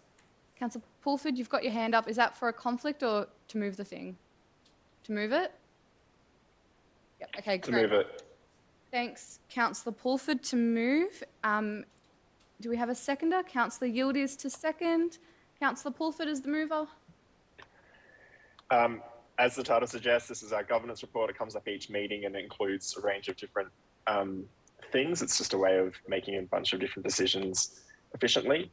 Often we report back from questions taken on notice at council meetings, or written questions we receive. We also note meetings of advisory committees and working groups or reference groups of council. There's a few items of spending in this one. So just for transparency and for there's cost of Councillor Riley to attend the Vic Greenhouse Alliance conference, costs for Mayor and the Deputy Mayor to attend a Summit and Mayors Forum, the Asia Pacific Cities Summit and Mayors Forum, and then Friends of Aleo delegation in Timor-Leste, where we've got a sister city partnership with them for Councillor Riley later this year. That's all. Thanks, Councillor Pulford. Councillor Yildiz as the seconder. No, just very quickly, I think we tend to forget those officers that put their time and energy into making sure that this report's detailed. So I just want to acknowledge them and say thank you to them. Thanks, Councillor Yildiz. Are there any speakers against this motion? Any other speakers in favour of it? Nope. All right, we'll put that one to the vote then. All those in favour? All those against? That is carried. Yep, that is carried. All right, so we are up to notices of motion, and we've already dealt with 8.1 being Hope Street. So then we'll move on to 8.2, which is consideration of Airbnb and short stay accommodation tax. Any conflicts of interest to disclose? Nope. All right, Councillor Conlon, I believe that you had submitted this motion, and just to clarify, Councillor Riley, as you'd submitted a very similar one, did you wish to second this? I'm happy to second. I'm just wondering if Councillor Conlon would like to change the wording in number 3 from taxes, because councils can't issue taxes, but maybe levies and other Fines and or charges? Yeah. Okay, let's. You want to change the word taxes to levies? Yeah, I'm just wondering if Councillor Conlon was happy with that. Conlon, Then are you I'd happily amenable- second it. Are you amenable to that? Yes, definitely. Great. Okay, Councillor Conlon is the mover. You've got 3 minutes. Thanks. Yep. So basically, yeah, this is just a motion seeking a report for council to look at how it can potentially not impose taxes, but other kinds of fines or charges via its local laws to crack down on the issue of Airbnb and short stay accommodation. So yeah, as it's shown in the motion, we do have like many other councils across the city, particularly in the inner city, we do have an issue with more and more properties being taken up by short stay accommodation like Airbnb. And this is particularly a problem when the entire property is letted out on a short stay basis. So what it does is the more of these properties that are letted out this way is that it takes those properties out of the normal rental market, which is one of the factors which is contributing to the housing and rental crisis that we're experiencing at the moment by taking out much needed rental supply. So yeah, there are other councils that have taken action in this area as written in the motion, which is Warrnambool Council, Bass Coast Shire, Frankston and Mornington Peninsula Council. So they've all introduced like fees or other types of charges for short stay accommodation. I don't know the exact detail of all of those arrangements, but I'm interested in Merri-bek Council exploring what it can do, but mainly by its local laws. I understand we're pretty much completely constrained by the planning system, so I don't think there's much use in.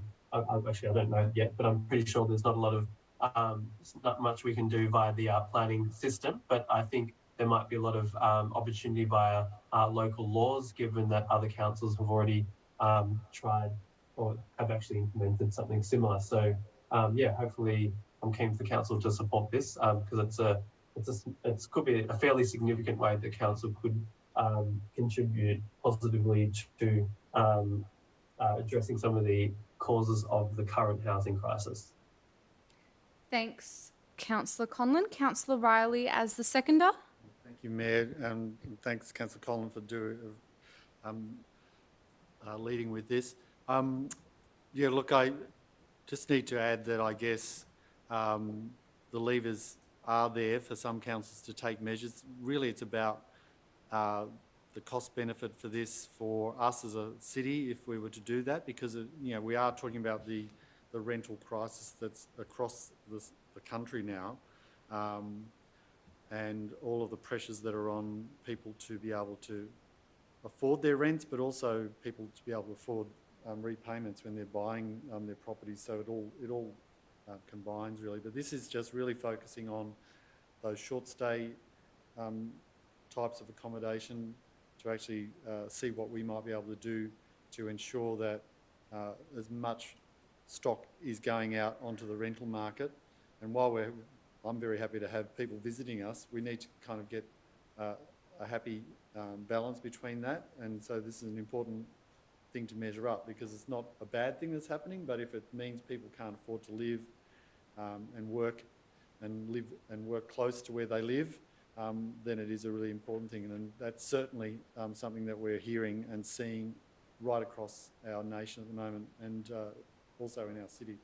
So I was inspired by the City of Yarra and the work that they were doing around this, and I know they approved a similar motion recently. So yeah, I just wanted to shout out to them as well as to those rural and regional councils that Councillor Conlon mentioned.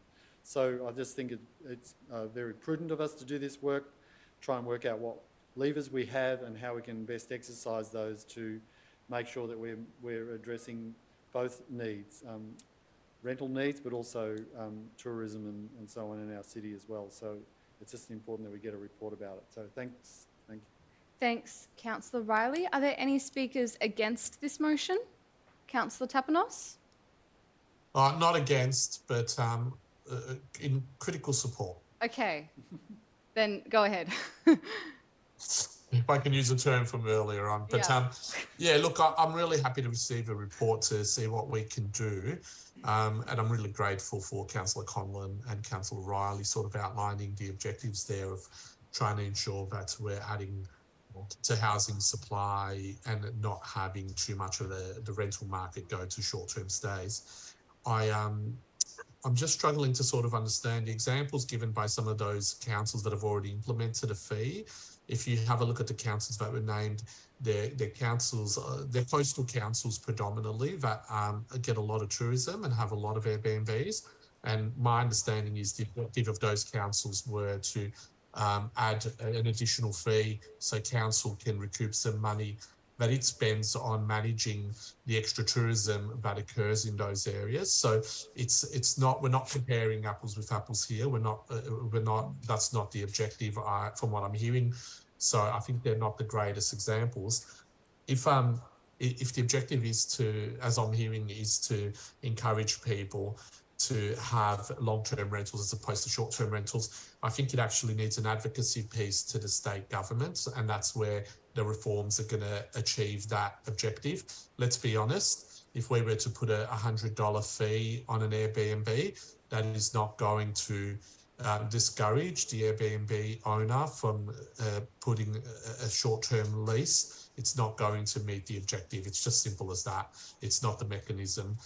The mechanism that is required is legislative, and it basically says, like what's occurred in other big cities in Europe and America, that if you want to have a short-term lease of a property, you can only do that for 3 months a year or limit it in some way.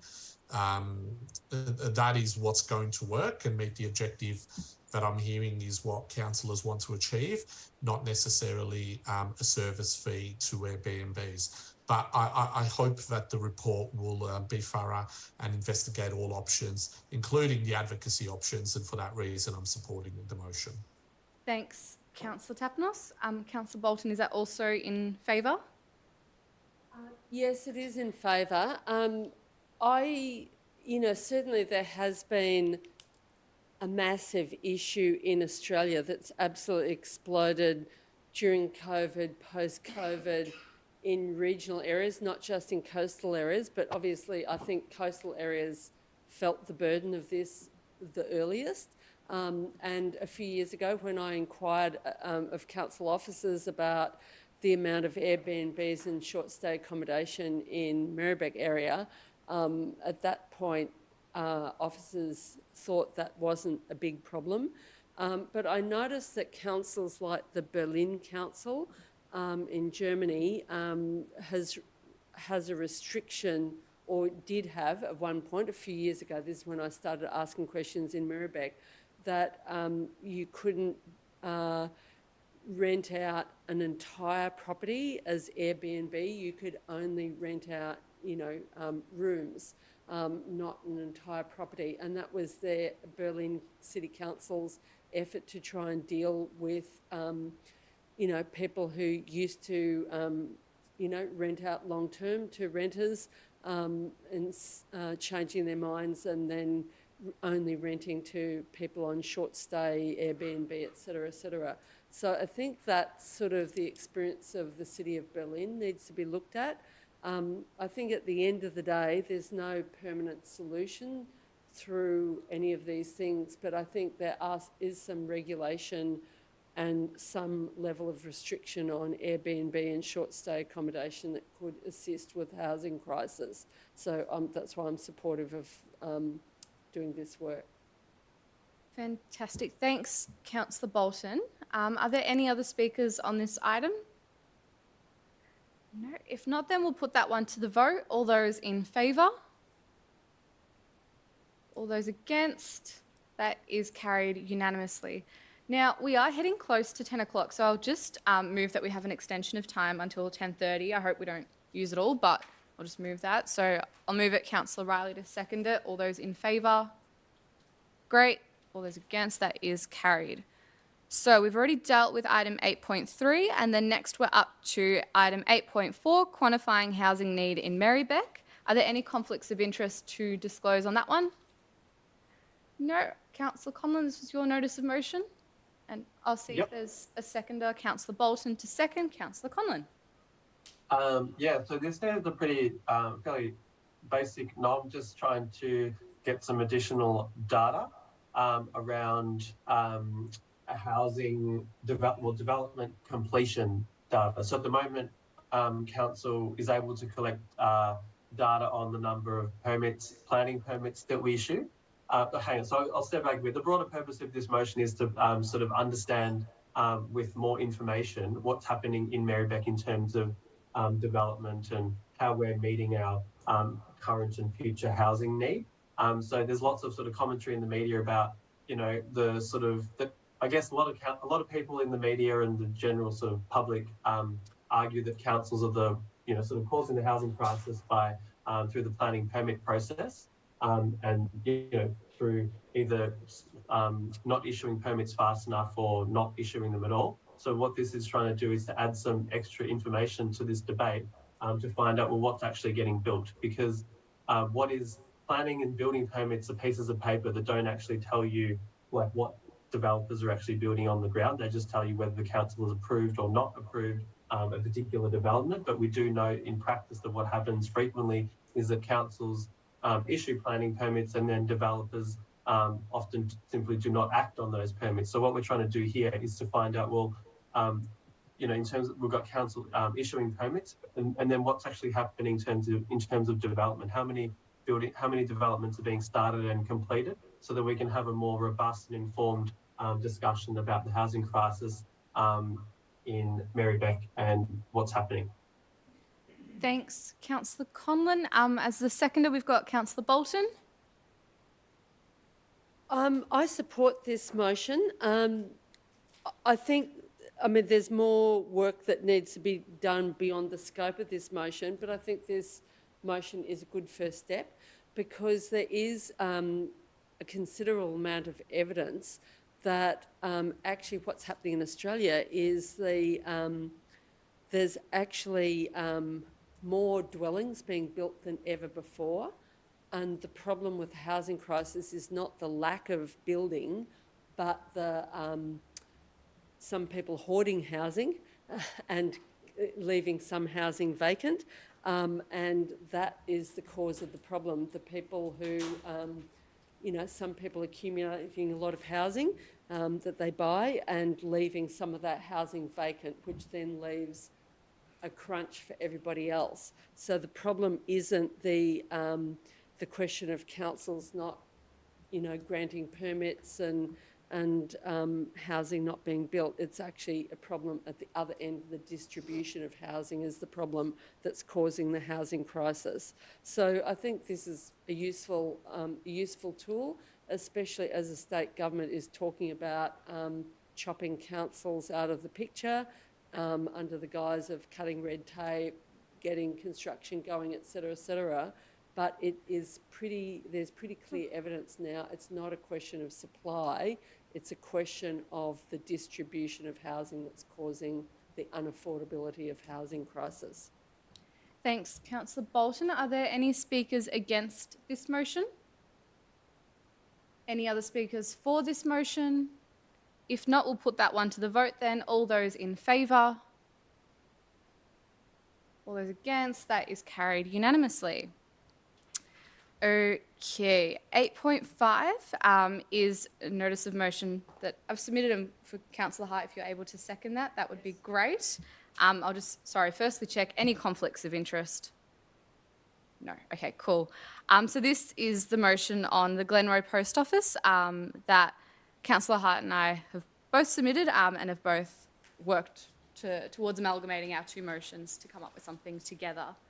So I think, you know, I know I speak for many in our community when I say that I think we were all quite shocked and surprised to learn about the closure of the Glenroy Post Office. It really is an essential service for so many in our community, and especially important when considering the fact that Glenroy is home to a higher than average proportion of people who don't have the internet at home, a higher number of elderly people, and a higher number of people who don't speak English at home either. So, you know, I want to start by thanking Councillor Hart for her work in getting this to being quite a good motion. And, you know, as Mayor, I've already written to Australia Post CEO and to the Federal Communications Minister, informing them that we believe that, you know, a post office, as what we did with the Commonwealth Bank in Fawkner, that we believe that these sorts of things are essential community services that are really important for particularly vulnerable parts of our community. The closure of this branch would mean that local residents don't have access to a post office that they can easily walk to or catch public transport to. And the fact that this branch is usually incredibly busy means that the closure, as I said, has come as quite a surprise to loads of us. It's unclear why this decision was made, but it may appear to be joining an emerging pattern of post office closures, with one in Brisbane in Stafford City set to close early next month as well. And so I thought that timing was quite interesting. This motion, it seeks to support any community campaigns that arise to stop the closure of the Glenroy Post Office. And of course, if you haven't already, I'd recommend to everybody to sign the petition that's been doing the rounds online, calling for that post office not to be closed. So this is really about saying we've already written to the relevant people. We believe that this post office is essential for those of us in the Glenroy community, and we're also requesting support for, or we will provide support for any community campaigns that emerge out of this. That's it from me. Councillor Hart as the seconder. Thanks, Mayor. And I think shocked and appalled describes the reaction to the notice of closure, which I think was just basically placed on the post office. I don't know if they did any leafleting or anything like that, but it's sort of word of mouth or word of Facebook that then got it out to the community about what was happening. The Mayor's already explained the effect on the Glenroy community is going to be massive in terms of older people, people with disability, people where English is not a first language, and we have high numbers in that community, and the inability to actually access the nearest post office is going to be Oak Park. Glenroy is busy, as the Mayor stated. It's also a hub. It's a transport hub of buses, the train that goes right through within Cooey of the post office. So the issue of access is absolutely critical up there in Glenroy. And Glenroy Post Office still sits under the broad umbrella of Australia Post. It's not a franchised, it's not licensed out, so I expect there's a big agenda, which is part of this decision. Part of the motion does call for, a whole assessment study, a community impact study, which was part of the motion that the Mayor put forward. I think what's most important is about how the community respond to it. And I think it's very hard for communities. Communities just, like what happened in Faulkner, it's another blow. But then after that's happened, there's enormous impact. And that will be the same for Glenroy. So part of that is to ensure that if there is a community campaign, that as a council we've got an ability to respond to that. We don't have a lot of time. I know there's a community petition. I believe people are meeting up there to say, what else can we do? It would be wonderful to have a meeting with the CEO of Australia Post, with the Mayor, with the local member and the federal member. That's some accountability that we'd be seeking. But the real guts of it would be if there's an ability to have a community campaign that also hits back about this and demands to know why, and it can be more vocal in pointing out the impact. But it's sort of incredible to see something which has been a lifeblood just taken away out of a community. And why? Because you can. Because it fits some economic model, which doesn't make so much sense to me anyway. And yeah, thank you to the Mayor for this cooperation and putting together a far more comprehensive motion between us. Thanks, Councillor Hart. I'll see if there are any speakers against this motion. Any speakers in favour? Councillor Bolton. Well, actually, there's more of an ability to do something about the Glenroy Post Office than there was about the Faulkner Commonwealth Bank. But the Faulkner Commonwealth Bank, people are still suffering a lot as a result of the closure of the Faulkner Commonwealth Bank, and especially its decision to rip out the ATMs as well as the bank. So that has really left a huge number of people in the lurch. And is probably going to lead to a real decline in that shopping centre in Faulkner. And I think this is absolutely outrageous that Australia Post is, I have a feeling, they're in the process of trying to shut down all of their corporate post offices, which means the post offices that they run and control and own, as opposed to the franchise post offices in nearby little shopping centres. And it's really outrageous that they're closing down a post office right in the centre of the biggest shopping centre in the north of Merri-bek, leaving people in the lurch. But the government actually could probably step in and stop this, because Australia Post, while it's been corporatised, it hasn't been privatised, and the Commonwealth Government could actually step in and stop the closure of these post offices, because it won't just be Glenroy Post Office that's under threat. And really, face-to-face banking services, face-to-face postal services should be declared an essential service by the federal government and put an end to it. And certainly I'd support any campaigns to build up pressure on Australia Post and the federal government to try and change this decision to close the Glenroy Post Office. Thanks, Councillor Bolton. Any other speakers on this item? No, if not, then we'll put that one to the vote. All those in favour? Okay, all those against? Great, that has been carried unanimously. So, next up is our last item for the evening, and that is my second notice of motion for this evening. It's not normal that I submit so many, but here we are. So I'll see if there's any conflicts of interest to declare on this one.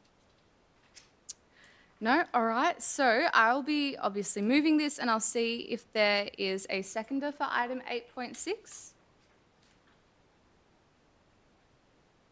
Please have a seconder. Thanks. Councillor Riley. So this here it's a motion that I suppose is rather administrative in nature. It really seeks to fix up some of the inconsistencies between recent and more, previous and more recent council decisions.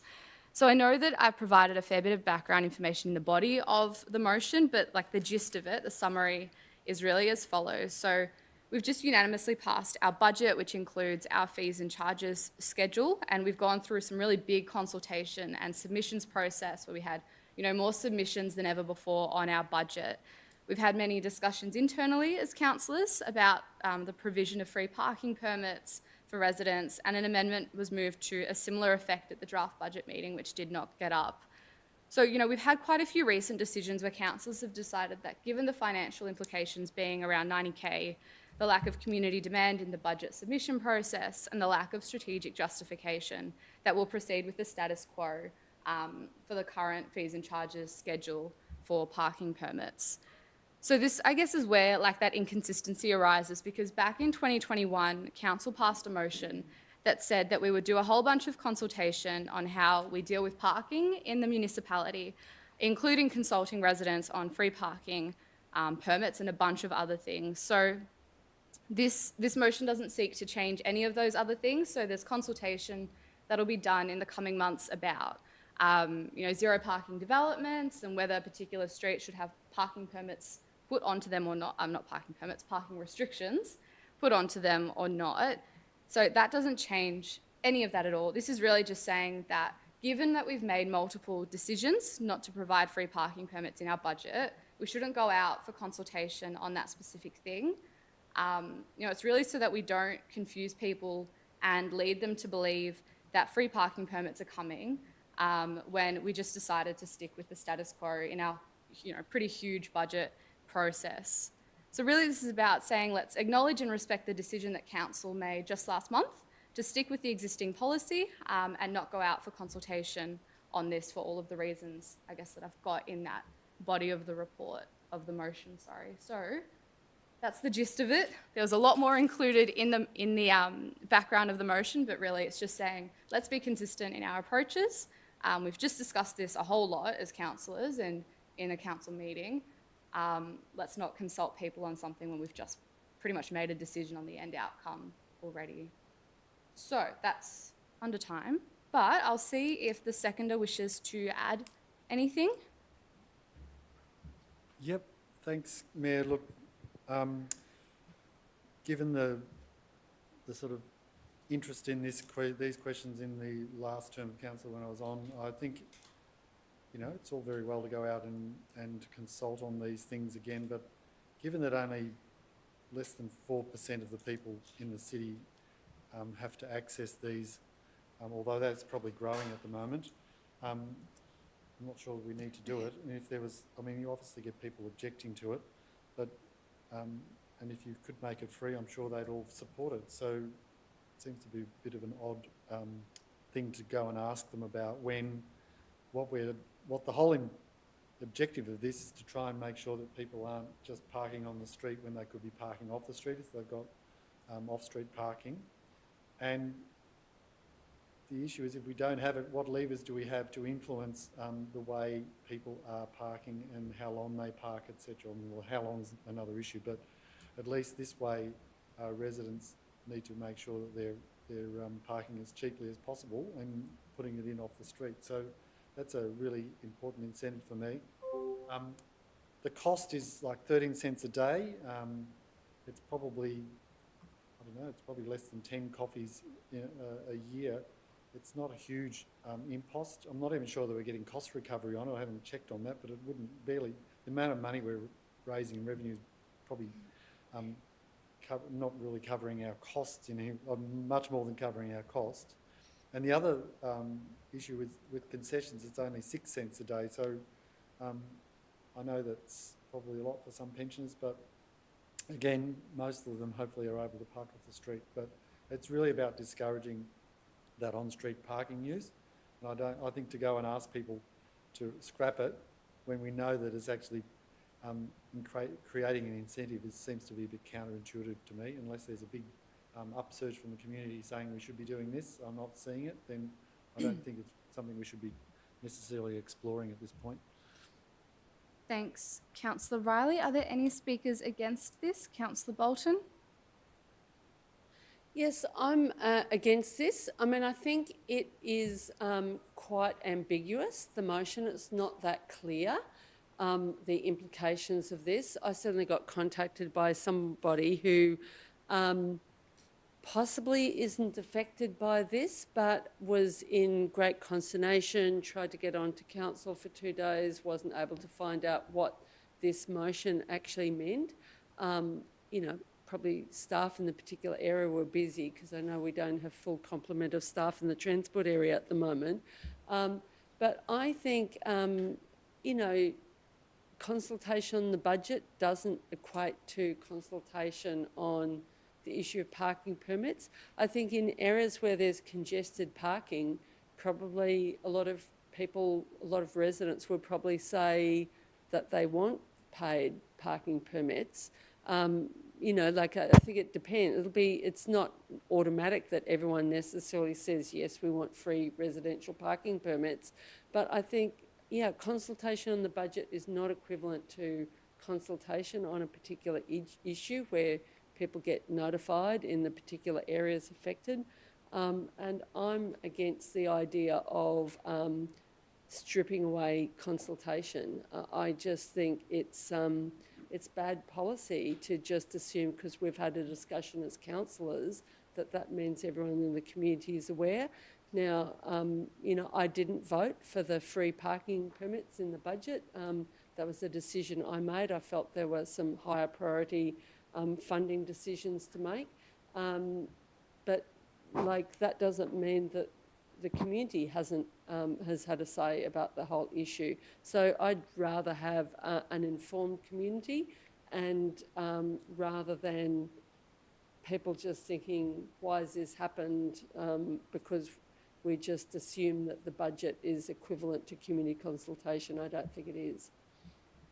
Thanks, Councillor Bolton. Any other speakers in favour of this motion? Any other speakers against this motion? Councillor Hart. Thank you. And thank you for your wider explanation. Sorry.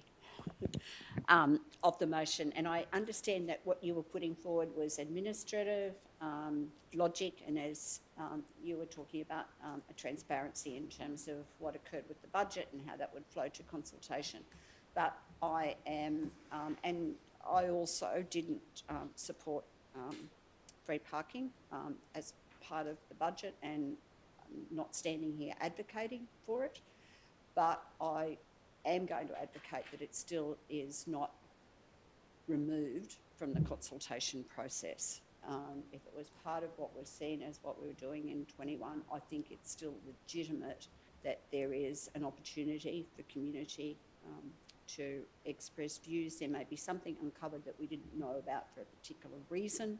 So I would prefer to proceed with that consultation process that was outlined. But certainly I hear the logic that you are proposing, but I just wouldn't agree with removing that. Yeah, thanks. Well, thanks, Councillor Hart. Are there any other speakers on this at all? Councillor Conlon? I also hear the intention of the motion. Can I just check, was that for or against? Against. Yeah, thanks.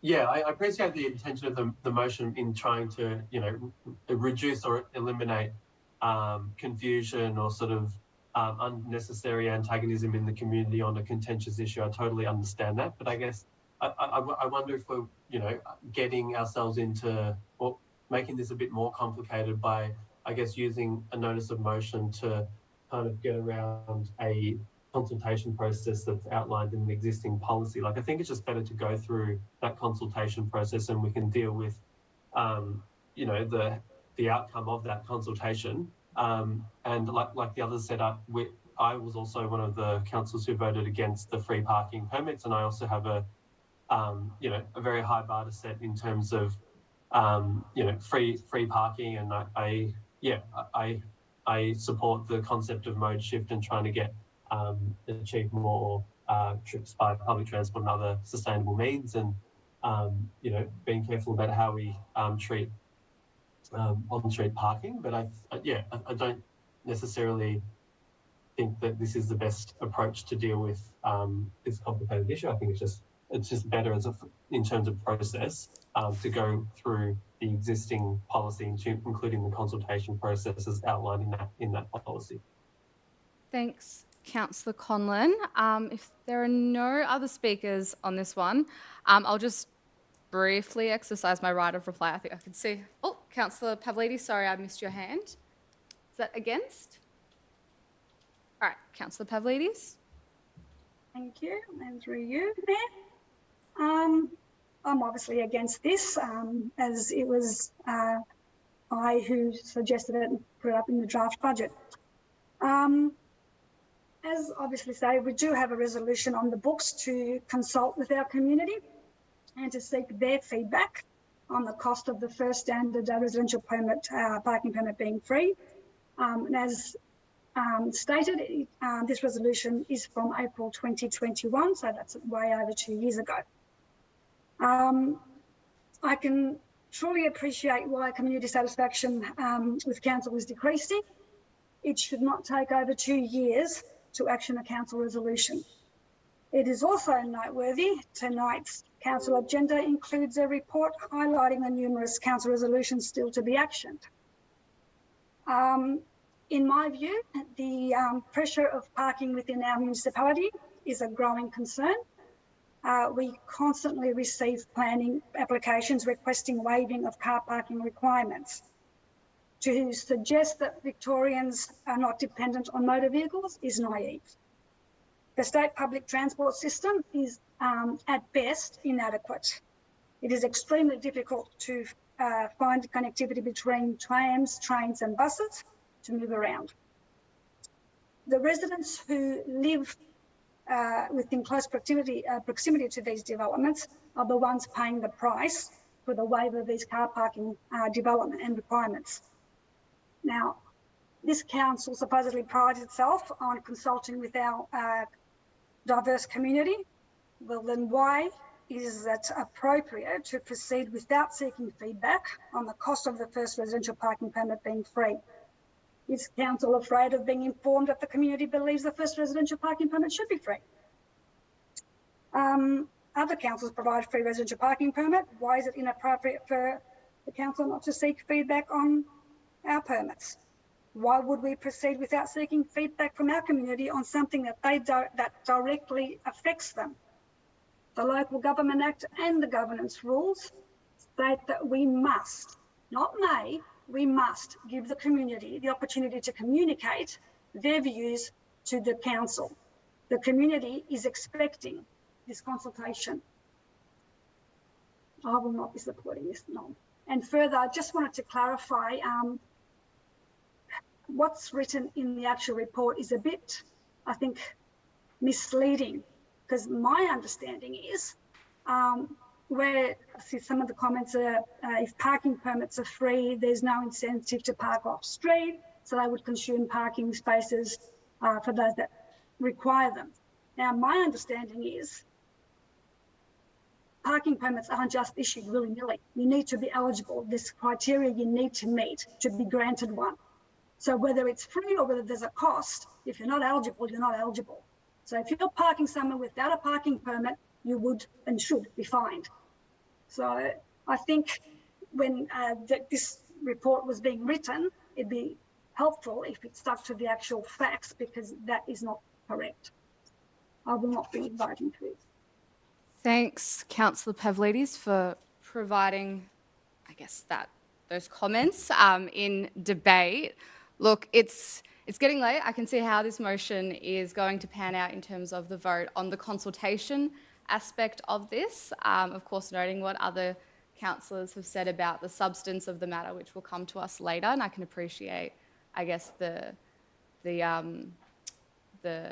difference that councillors are viewing between the consultation versus the final end outcome. I do think that we probably need to be able to have a bit more of a conversation around how we best use our streetscapes and our streets to allow for access for all people, and not just thinking about how we can suit particular residents on particular streets, but how can we maximise the open space that we've got on our roads and our footpaths and in our car parking. But that, of course, is a conversation for another day. So with that, look, I think we'll just go to the vote on that one.